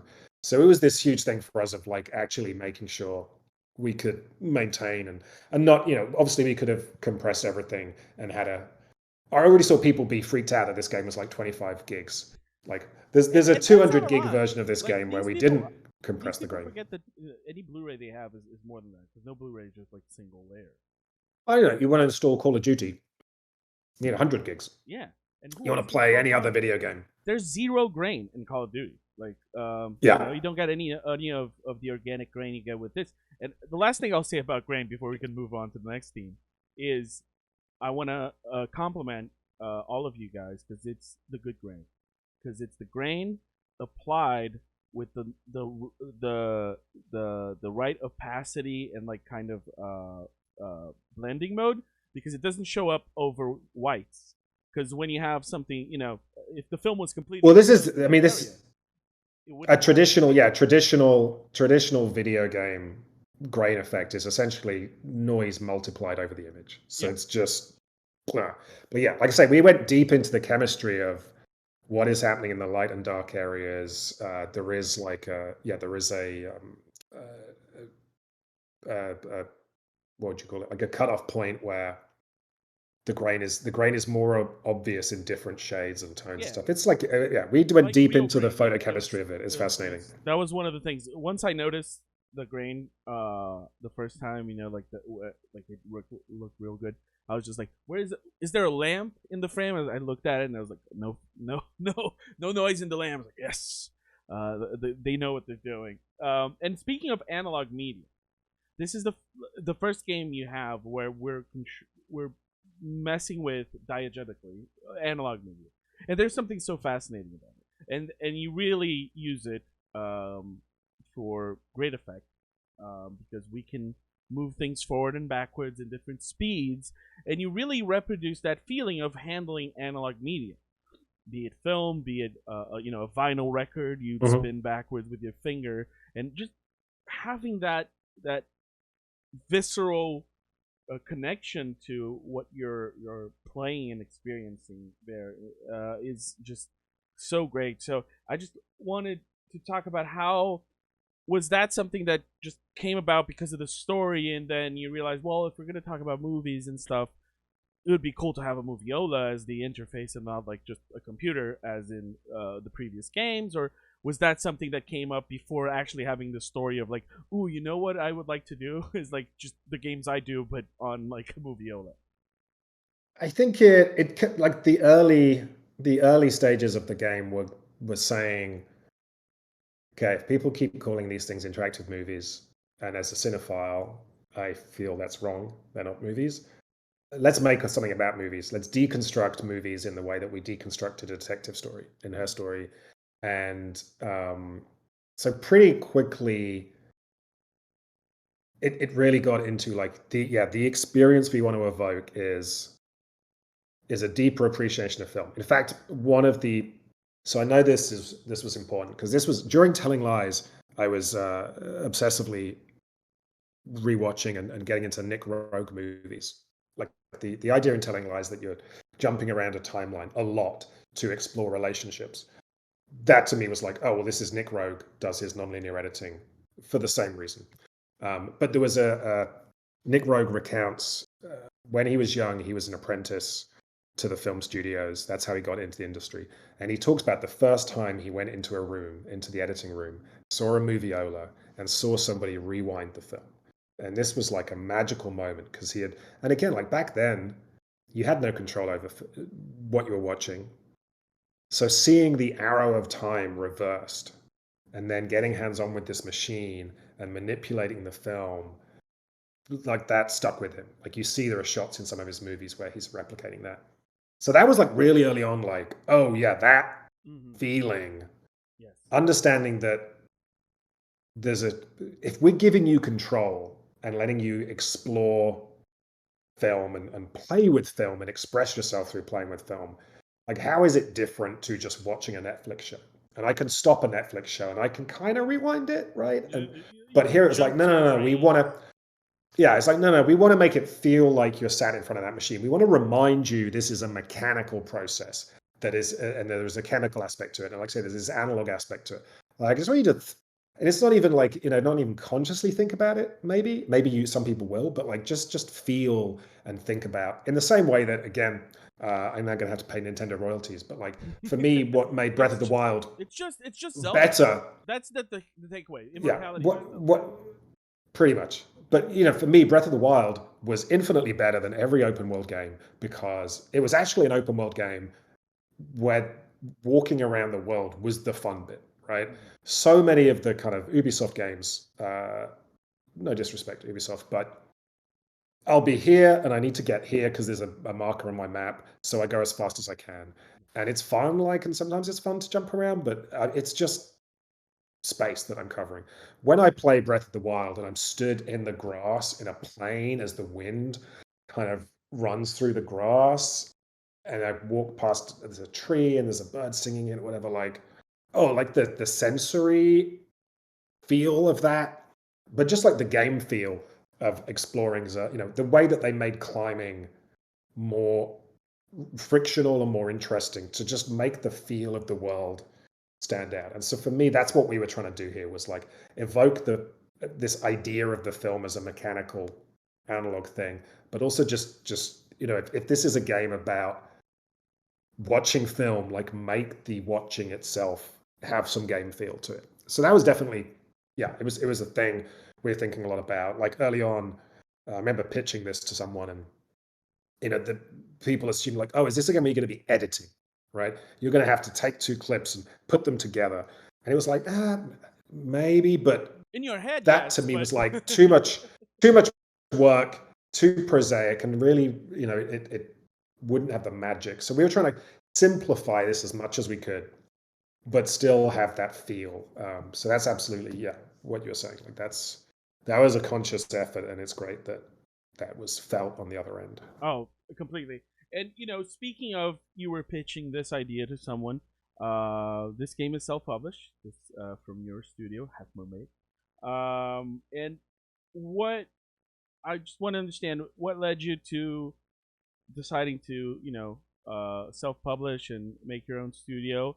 And I when we're making things, when we're making art, um, sometimes limits are good, sometimes limits are bad. Was that like a motivating factor on opening the studio? And how did it feel once you were the last name on the top of hierarchy? Is like, oh, it's on me now. I'm responsible for the decisions, and whatever happens, it's on me. How did that go? I mean, I think it was a thing I wanted to do partly because of the game itself. Partly, like when I made Her Story, one of the most joyful aspects of that was the freedom. Despite having no money, right? After years of working for publishers and approvals and milestones and green lights and all this stuff, to just be like, I'm making this game, which is a particular weird, interesting game. I'm going to make it as interesting and weird as I can. I know that I would, if I didn't make it, love this thing, right? I'm making something to satisfy a very specific itch that I have. That freedom was fantastic.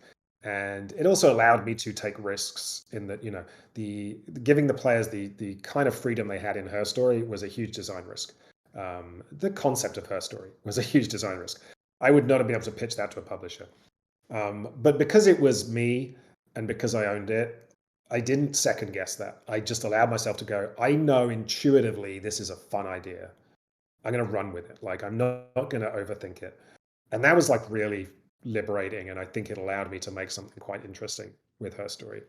And Telling Lies was a cool experience. And to be honest, like Annapurna as a publisher is, for me, was very hands off and very empowering and supportive.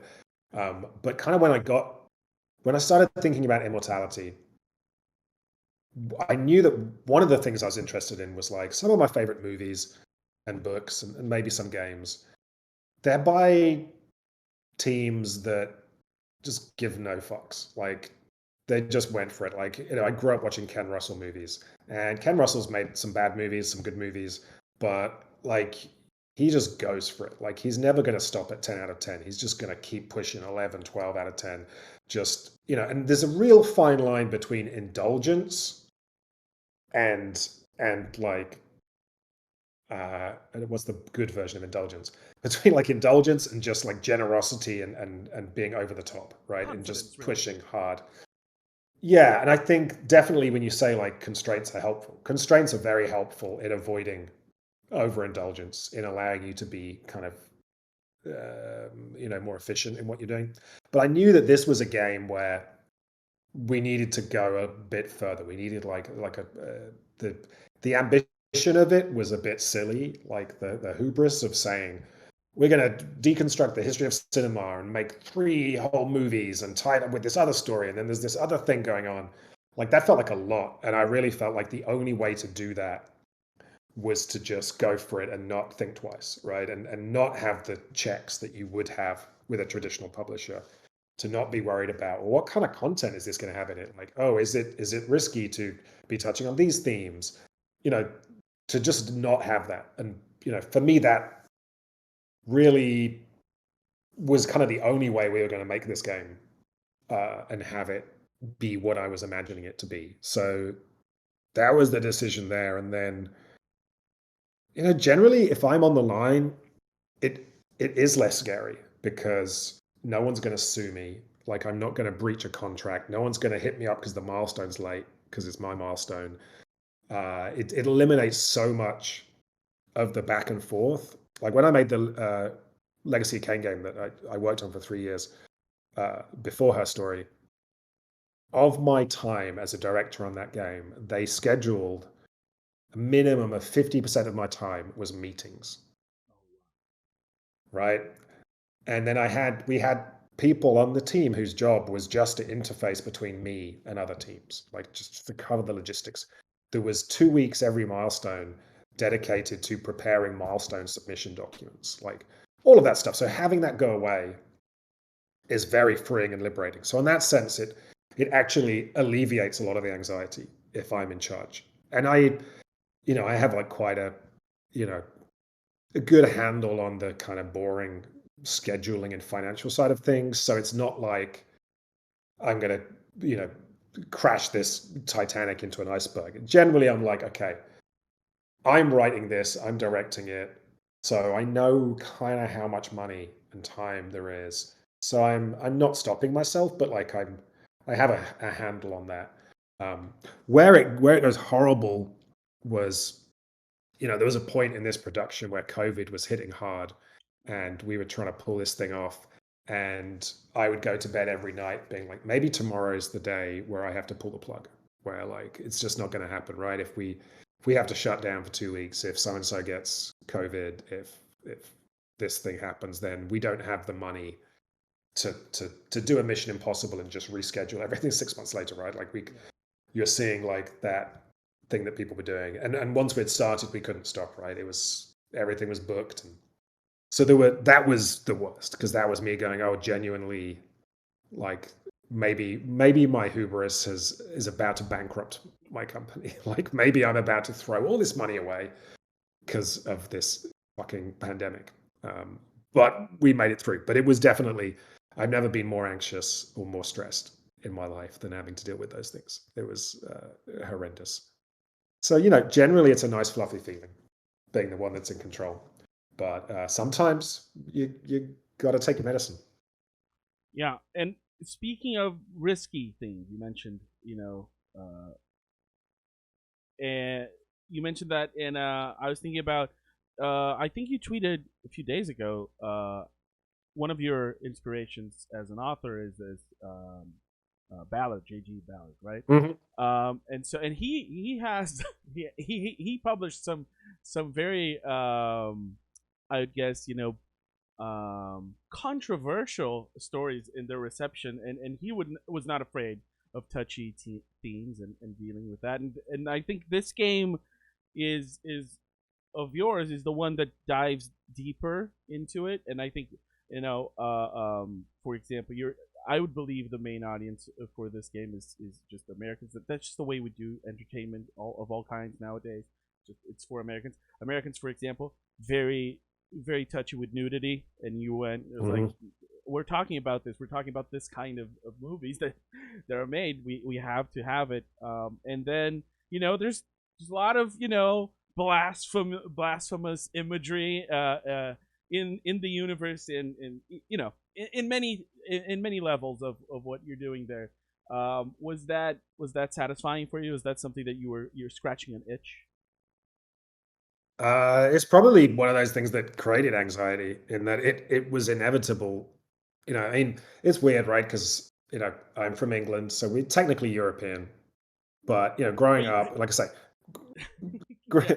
growing up watching Ken Russell, Nick Rogue, Peter Greenaway, Derek Jarman, Adrian Lyne movies, like just to me, and then I was very, like I said, I wanted to be a painter when I was growing up. So the world of art and painting in Europe generally, those films, like the depiction of human sexuality, nudity, etc., is just a given. Like it just happens. So But in America, it's violence. Like they think yeah, you can do violence. violence. Yeah, I mean, so violence many is of my okay. games will get like a 15, 16 in most of the world, and then America an 18 because they touch on a theme or something. But and so then we got to this, like we didn't set out to make like a Me Too game or to massively interrogate that stuff, but it kind of fell out where we were like, we're talking about the magic of cinema, of the star power, and so much of star power is tied up in sex, right? And we build these people up because they're supposed to be desirable, and the act of watching them inherently brings with it questions. And then when you dig into like, well, okay, what was the life of a star like, and all these things, suddenly you're pulling all of this in there. So it felt like to not have shown any of that stuff, or to have that be a thing, would have been like a massive would have been to massively lie, right? Would have been to to tell a very different story that was kind of sanitizing a lot of stuff. So um, it was important that was in there. It was constantly, an interesting thing to discuss with people because what we're showing in this game is nothing compared Yeah, yeah. to what you could watch within 5 seconds on Netflix or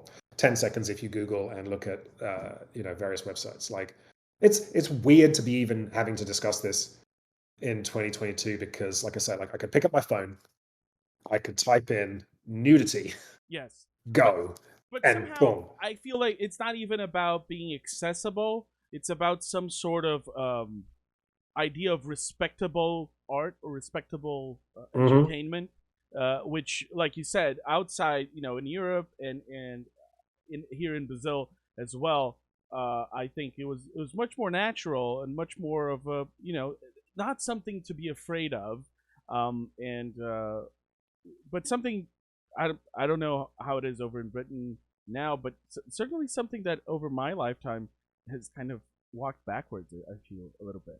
Oh, 100%. Like there is, and I think it's tech. Some of it's tech. Some of it is this swing to the right that we're seeing.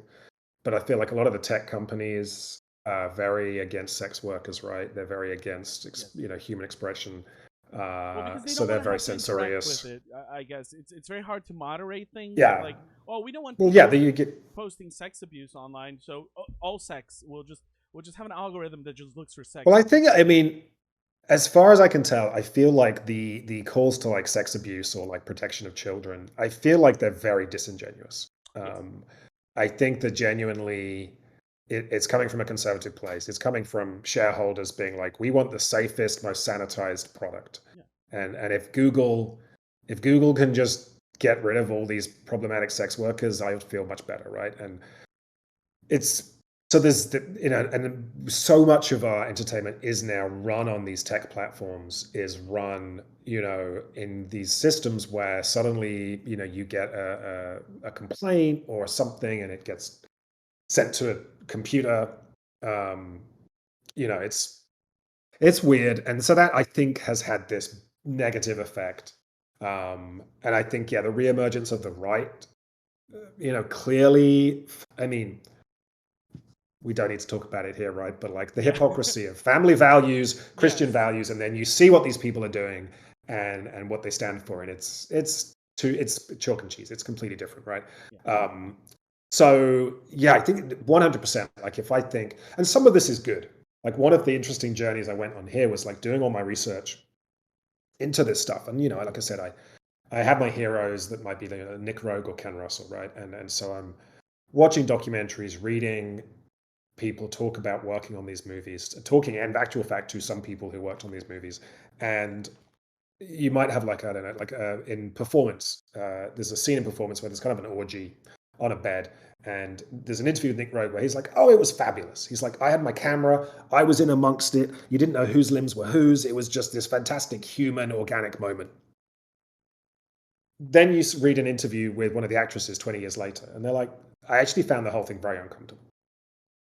And so there is this constant complexity, even when you're talking, because for me, like as an artist, I would imagine, I think of myself as being like sex positive. Like there are darker themes explored in this game, but I think there are also moments where we're saying, hey, it's just like sex is fun and it's in is cinematic and it's beautiful.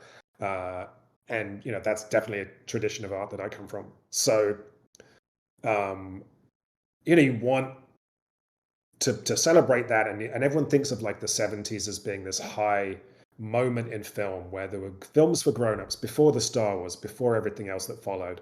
These had naturalistic explorations of human sexuality and stories that had ambiguous endings and stuff. And then when you like dig into it, it's like, oh shit, man, like it's very much it's there was a thread that we were following here of like the sexual revolution and what that actually meant and resulted in. And a lot of the women we spoke to who were at that moment were like, at the time, it's like the sexual revolution. Women are getting more sexual agency, like they're, we're depicting things on screen. Someone like Barbarella would be held up as like a feminist figure of like she's a liberated woman. And very quickly, you're like, well, hang on a minute. This seems to be really good for the men. Like Yeah. this sexual liberation seems to have some pros and cons over here, but for the men, this seems just like win-win. Like, Well, so we were definitely kind of starting to pick into, just try and tackle some of the complexity there. Well, that isn't dead. I saw a famous local actress post this week that the Queen was an affront to the patriarchy. Just a very powerful woman. So I think people misunderstand things to this day. Yes, the Queen was not Barbarella, but maybe Barbarella was not also the hero we thought she might be for feminism. And another one of your influences is Buñuel, and Mm, I think that before we get into the themes and maybe the surrealism there, which I think poses a lot of great possibilities for your next game, I wanted to talk about one thing I love about movie magic is the tricks. When practical mhm. effects, how you get stuff going. And everyone, if they don't know by name Buñuel, they know at least the scene of Un Chant Andalou, which is Mm. the razor blade across the eye. Great stuff. I saw that when I was a kid. We were a little bit violence negative before, but I'm gonna be violence positive. I was like clapping my hands with like, Slice that, that eye. yes, just like, oh yes, it's like he sat down. It's like, what is the most cringe-inducing violent thing you can do? Mm, paper cut? No, paper cut in the eye. He Maybe was with he was with Dali as well, right? Dali was yes, very he was the, yes, he was the original edgelord. Like Dali was yes, like indeed. there's a Still, story of when he first was introduced to Gala, who became his wife. Uh, to prepare himself, he smeared himself with goat excrement. I was like, come that's on, dude. that's my Like, kind of edge lord. See, that sounds yeah. like I don't. If it stopped there, no one was hurt. I he also had an anteater as a pet, which I think Mm, nowadays you couldn't pull off. I don't think the anteater was liking that, but still made for great yeah. art. Going back to the eye thing, Hmm. the scene. There's a scene. We're not gonna spoil it. There's a scene. There's some fire in that scene. Hmm. I rewind as soon as I saw that scene. I had to stop it and go frame by frame, pretty much, because I'm obsessed with that stuff. And I still can't figure out where the cut is. And I need you to tell me. I need you to talk to me. How did that scene come up? Was it a nightmare to talk people into doing it practically as it looks like it was done? Hmm. And what is the importance, not just thematically, really, of that scene? I think we'll leave that to the people to play the game. But what was the importance for you to have like, no, this, we need to do this. We need to have this happen. I realized when I went back and thought about a bunch of games that I've made, some of that didn't even come out. Like a lot of them have this same ending, which is kind of the yes. I'll get very spoiler if I get specific, but like that kind of ending somehow always appeals to me. Um, and so this was in there early on, and there was something. It was very thematic as well, right? Like when you talk about analog film, you think about how flammable it was, and you hear about projectors exploding and burning, and so there's like a loose kind of atmospheric aspect to it, and we talk about like you know cave cavemen creating animations based on the flicker of firelight and stuff, and that's kind of essentially what cinema is. So there was like a thematic element to it that was like, well, this scene is important. It was another one of those things where in doing it, you suddenly realize like no one does this. Like we would have things like we had this incredible intimacy coordinator, um, but they would show up with their bag of tricks, and they'd be like, how we would shoot this scene is we would put people in this position, and everyone's actually 2 meters apart, but the camera's cheating the distance, and we do this thing, and then we cut, and then we'll compose, we'll montage this, and it will feel like an incredibly beautiful flowing scene, and we'd be like, but we just have a single unbroken shot, and it's supposed to look like it was 1968, so they wouldn't have had so we can't use any of these tricks. Like so many times, the weird things we were doing, the necessity to always step back to the reality of the filmmaking. It was so many like little filmmaking tricks that we couldn't use, and this was one of them where I was like, we want to see this thing happening. let's have a look at how other people have done it. And every time someone's done a scene like that in a movie, it cuts. Mhm. There'll be a close up, 2 seconds, cut to this, cut to this. So you can keep cheating it, right? You can keep doing different things if you're doing it practically. And at some point, there might be some clever composite job, but you're only seeing it for half a second or whatever. And then I was like, no, that this has to be so not boring, but like the framing has to be extremely based, like it's just there. We're not hiding anything. We're not cheating with cuts. It's just there, and it has to unfold in real time, so it has to be real. So then, yeah, that's like okay. Then you speak to pyrotechnical people, and they're like, "Oh, so what we normally do is this, this, and this," and you're like, "No, no, no. I need to just like, I just need this to happen. Please, can you tell me?" Uh, so so we did it, and it was one of those. It was near the end of shooting, and it was one of those things where we only got one go at it. Really, Mhm. I only got one go at it because of timing and permits and everything else. Um, and so it worked out quite nicely. But I don't know, it's also one of those things where when you're doing dangerous things on set, and this was before Rust, and obviously there are some thematic connections to what happened on Rust and similar incidents, but like generally you're too busy to worry about or to overthink your responsibility to all. I mean, no, it's not really true. Like you show up every day and all you care about is the safety of your cast and crew, right? Like that's the given, right? And so Mhm. that's you set up various things, you make sure you have your safety meeting in the mornings, you talk through things. If someone says we need to do this thing 4 times slower because there's a stunt involved or whatever, you're like, okay, just whatever it takes to make sure this is safe. But there are certain things, like if you have a firearm on set or when you're doing something like this, pyrotechnics, there are just those points where you're like, this could go horribly wrong. And and it would be on me because I had this silly idea And for a there's story, various levels right? of wrong. There's from people getting injured just down to like we didn't get a usable shot, and now but we Yeah, blown the money, we blown the day. yeah. It's a risk, So yeah, but it but yeah, worked so that was out, a so fun you one. felt pretty good, right? Yeah, yeah. Yeah, it was fascinating. I didn't get to that the scene with some fire in it in the end quite like I but it feels very it just it changes your feeling of like, oh, I need to know how things get to this point. And Yeah. It's one of those where, like, again, like the Breaking Bad version would be that would be the first thing you'd show. yeah, yeah, You'd show if that and you then had be to turn like, it into a movie. what the hell? And then now Yeah, let's yeah. figure out how we got here, right? Yeah, but the way the story goes, I think by letting us roam around, by like tossing the pages of the script our way and go like, you put it in order. I think it makes for even more moments of that of like, oh wait, how did this happen? And then we go. There's a few like maybe there's like 3 or 4 of those in the game. But so the last thing I wanted to talk about to you again because of Buñuel Dali is the future. I'm It's like so nervous right now because I'm very conscious of, as an English person, I mispronounce everyone who is not English.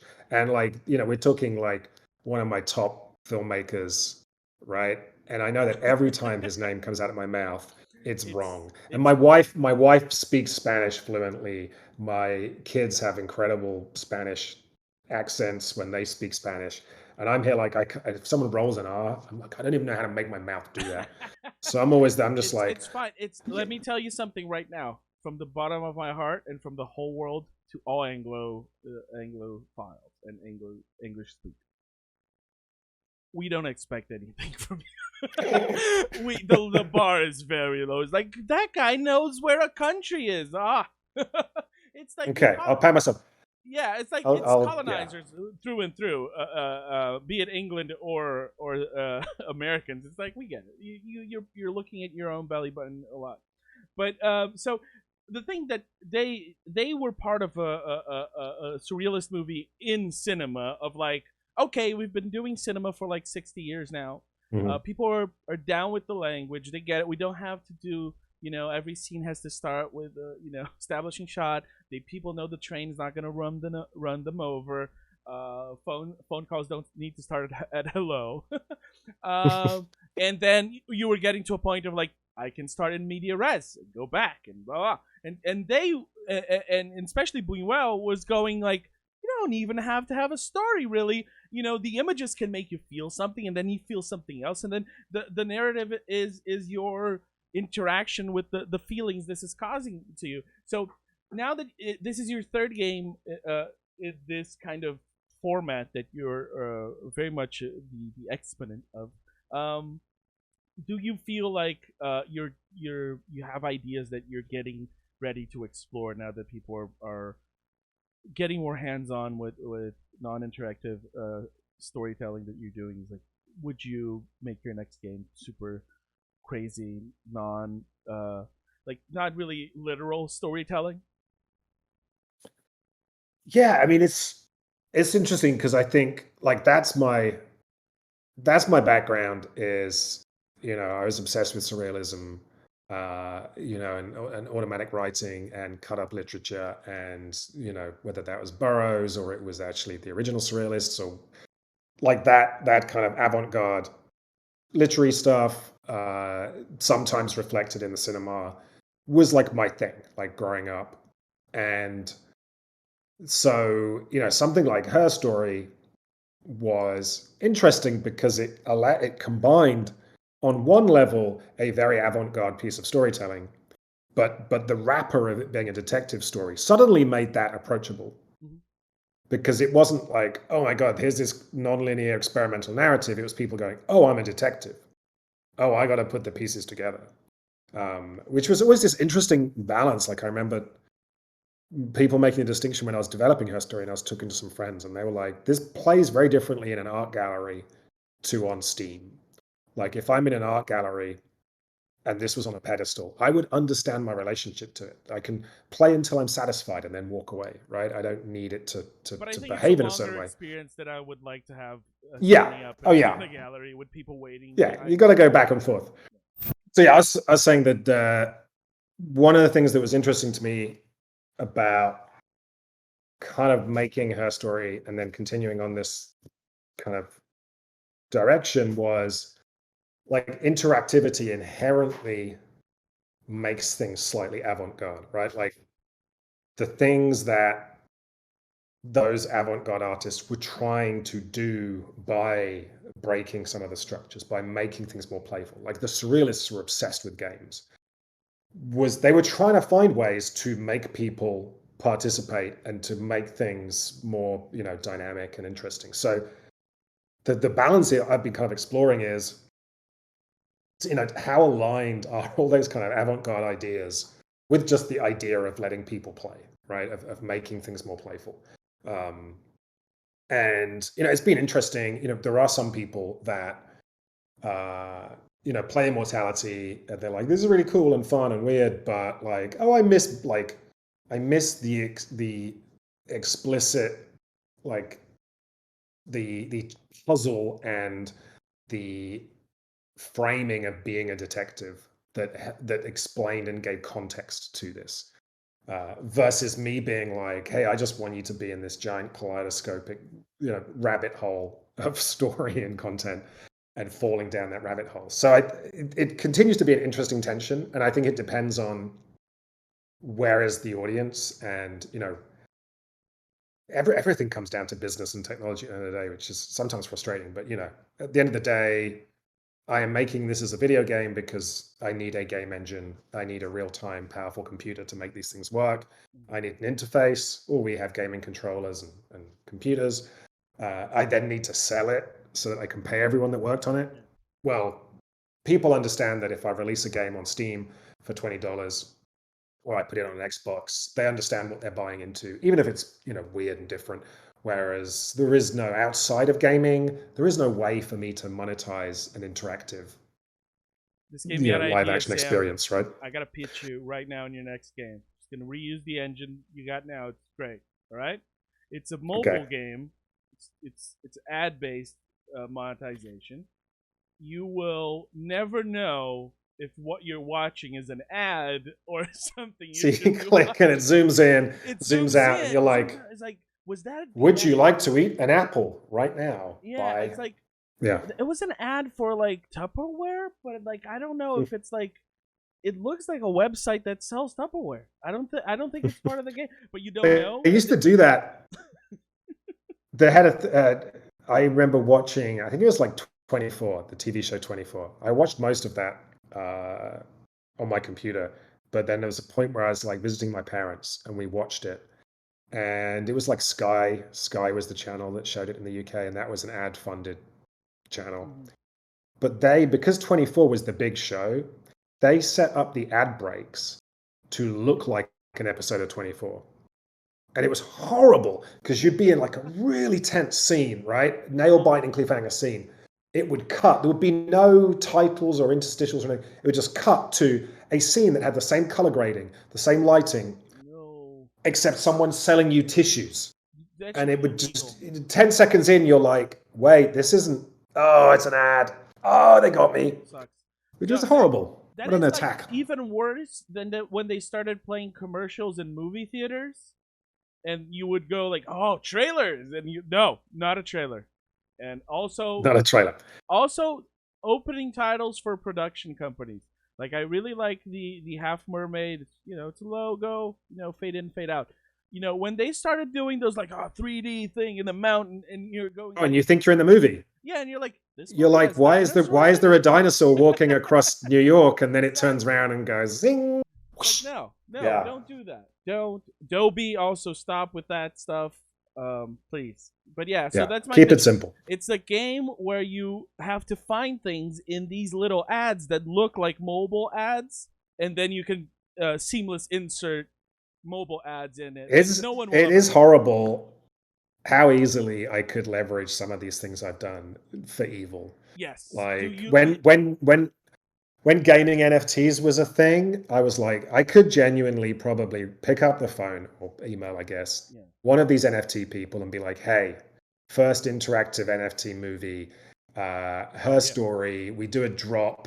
Each clip from her story is an NFT. Oh yeah. And I could have probably made some money, right? But it was a terror, but I wouldn't Yeah. because I have some integrity. But yeah, the same with, I remember I had a genuine conversation with publisher of mobile games after her story came out. And they sat down with me and they said, I genuinely cannot understand, cannot comprehend why you did not use an energy mechanic in her story. They were like, it's so easy. It's like if you can only search 5 clips and then you have to use coins or whatever, they're like, this would have made you millions. Like, why didn't you? They genuinely, their brain couldn't understand why I didn't do that. They were like, it's so obvious, like it's right there.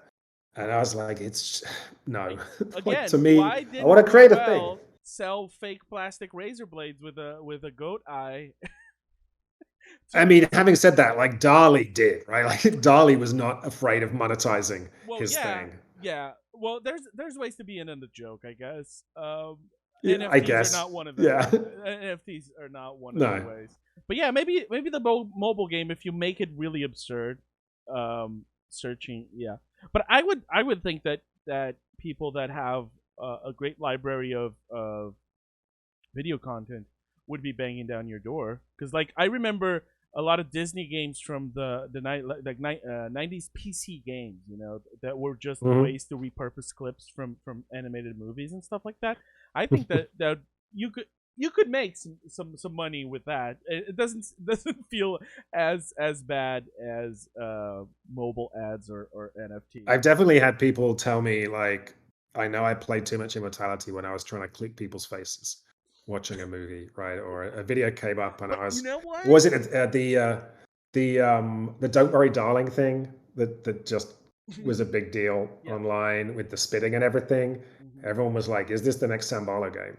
Like this, Oh I yeah, want to going click and back. find out Did he why, spit? Did what's he not happening, right? spit? Yeah. Yeah. Well, the thing is the way I described it to a friend was like it completely captures the feeling of going down a Wikipedia rabbit hole, Mhm. because it's like you're watching this and you go, who's that guy? And then you click him, and then you see him in another scene of the movie, and you go, who's that director? You click the slate, and then you're down at the rehearsal, and you go like, oh, and I think we've seen her before. Yeah, I think she's in that. And then you click that, and go, and you go, and you go, and you go, and That's the somehow deal, right? you're putting it It's together in using your that.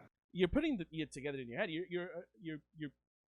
come out of that more knowledgeable, even though your brain has to I then think work for me, to if something. I'm pitching myself on this being a wholesome thing, I'm like, I have myself fallen thrall to, internet Wikipedia rabbit holes, right? And at some point you just stop and you're like, why am I doing this? Like maybe I'll never stop and I'll just be found dead on my computer, right? Yeah, And what I try and think of as with these games is the energy and the excitement of going down a rabbit hole, harnessing that, but it's in a self-contained joined up story, yeah. right? So that rabbit holing is always taking you closer to a truth. Is always taking you somewhere useful.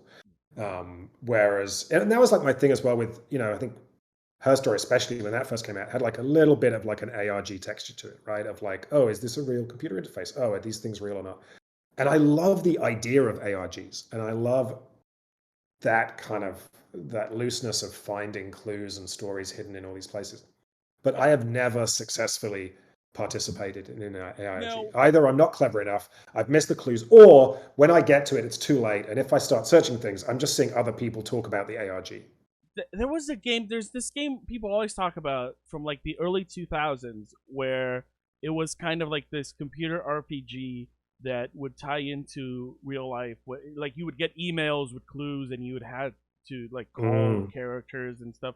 And it It was the seems EA one, right? Was it? It was run by EA. It had a maybe, I name don't know. like Millennium or something. Yeah, It something like was that. like, But like, it seems very cool. But it seems like, especially nowadays, when we don't even sit down at a certain time to watch TV or movies. Like we don't go to the movies at a certain time. We watch everything on demand. Like I myself, it's like if I'm doing something and you like your character is messaging me to like I could no, not now. I don't want this. But yeah, but like but going back to ways to expand the Barlow universe of video games, and how this feels like going down Wikipedia rabbit hole, and mhm. how we sometimes go when we find out stories of true crimes, or of artists that we didn't know about, or artists that kind of disappeared, and you kind of get past it.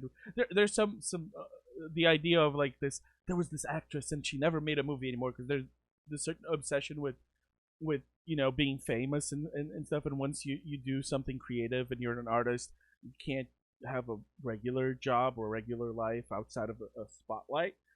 I think it could be very well used for something, for a documentary. Like I would love to see an interactive documentary like that, and Mm. especially knowing now that you used actual transcripts for prototyping her story. I think it could really work. And maybe I hope we don't have to wait for like a documentary on your life to do it. but but like Oh my God, that'd be terrifyingly meta. yes, because I'll have to tell you now. This is probably going to be edited out, or we'll find a clever way to put it in. Because like the idea we have for this episode, and you're going to find out if we're actually going to do it, or if it was too hard, just comes out as the interview. The idea we had was that we can edit this to like it's to do the transitions of themes, like we're clicking Mm. on one clip and going to the other. So we might, like, me and Lucas are going to try to do it, and if we get too tired of it, we're done. But just thinking of like maybe when you have a branching theme like that, it could be very interesting. It's like those old CDs you would buy that had the audio in it, but if you put It's, the I mean, lyrics. a thing that I had been completely ignorant of. So once her story came out, I would occasionally get invites to like art galleries or like film festivals that were showcasing like digital art or whatever. And I realized I'd been very ignorant of just how much stuff was happening in terms of interactive movies, but especially interactive documentaries. I feel like there seemed to be more stuff going on because I guess with a documentary, what usually happens is you shoot like 1,000 hours of footage, Yeah, and then you have to create a 90-minute narrative from it. So clearly, there were documentary directors who found the idea of it being more like a website or being more kind of explorable was attractive. I be honest, like what I saw a lot of was very simplistic ways of dealing with that, right? Of yeah, like, here is a list of topics, click, doing, and then we'll yeah. It's take you kind to of an like interview with someone, doing, it's right? very it's like a book index, or maybe like DVD extras. But yeah, like if you actually Yeah. do it in the way that these games are made, maybe could be. 'Cause But yeah, I think it would definitely make sense. I mean, there was a guy from the BBC who did a whole thing internally at the BBC of trying to like Oh, figure they out have what is the next generation giant of archives. newscasting. And yeah, you know, what how do we, you know, if our goal is simply to serve up information and news to an audience, like what does that look like if we go beyond linear television, right? So he did some cool stuff, talked to me about it, and I have no idea if anyone has ever done anything with what they put together, but yeah, it would make sense, right, to just let people get hands on with it. And we're so used to everything being reactive and responsive Yeah. in other walks of life that it's, you know, this is stuff where we still don't have that power. And I think this takes us back to the prompt of "Are you satisfied?" It's like, especially when you're dealing with nonfiction, I think because I think it's a bit silly when people are like treating fiction like reality, and they want to know, but how did this happen? And where was this person? And I'm not even talking about plot holes of like we need to spend thousands of hours with these characters. Like no, like focus on the story. It was told, but real life you can really get down to, and everyone's gonna have their different levels of how deep they want to go down on this rabbit hole, and when will they be satisfied. So in a very dystopic future, you can be our only source of news. You have privatized Wikipedia, and we have giant video outdoors of your face going, "Are you satisfied?" And this is how you this is how we access information. Um, I am very satisfied with this interview and this conversation we just had. I hope you and the people at home are as well. It was a pleasure to have you and to have all this time with you. I think you make brilliant work. And I ask you then, are you satisfied with Immortality and the reception it's getting? Yes. Great. Like, I mean, I feel like with each of these games, I try, and like we said earlier with this one, like I knew I wanted to make something that was going off in a direction. So it's, you know, when you put a number on it and when you get reviews and stuff, it's a weird system anyway, right? But I was very prepared for this to be something where there would be a big split, right? Of like, oh, some people love it, some people hate it, some people in between. But so for it to come out and overwhelmingly get the kind of positive reception, and then like just see a few people be like, has this unseated Elden Ring as my game of the year? And you're like, what? Like that's not, it's that's ridiculous. How very, very So fun DLC times. incoming, multiplayer stuff. Uh, It's so funny. Manon was like, "We need to do DLC. You know, there's these movies that John Durick made that no one's ever seen." And I was like, "Yeah, but Manon, you're not in them. Like, you just talked yourself out of a job. Right? These are the fuck. movies that do not feature Marissa Marcel. Yeah. But that's the easy DLC. I don't know. Yeah, I've never done again. Like I like these things to be self-contained, and I put them Yeah. out, and it's like lose yourself in this, knowing that this is it. Like it's all there, and you can, but I don't know. I should probably at some point get with the program because I feel like just, you know, things are Well, more and more becoming games games of are more service, and more DLC. using the nomenclature of TV in seasons. So Mm. what would a serialized version of what you're doing be like? Something that is not a movie, but something that is seasons. So you know that you go back to. Well, we have talked about this because every now and then people will talk to me, and if they are coming from the more commercial side of things, they'll be like, love what you're doing, but yeah, how do we do this as seasonal? How do we do this as episodic? How do we do this as paid DLC? And it's always like weird because of the you can see anything aspect, right? Like you can jump to the end from the beginning, so it's not like we can give you, but there is like an interesting aspect of like, well, if it's not progressing linearly, if it's just like here's stuff and then here's more stuff, so it's kind of like expanding on the connections and the depth of it. um, there's definitely something interesting there. Like I have no idea how you would execute that or conceive of it, but you know, in theory, these are, you know, you could just throw a bunch more stuff into these games and it would just naturally kind of and kind of cope with it. Eventually, the AI But director will be supplanted by the AI game developer, and we'll all be obsolete.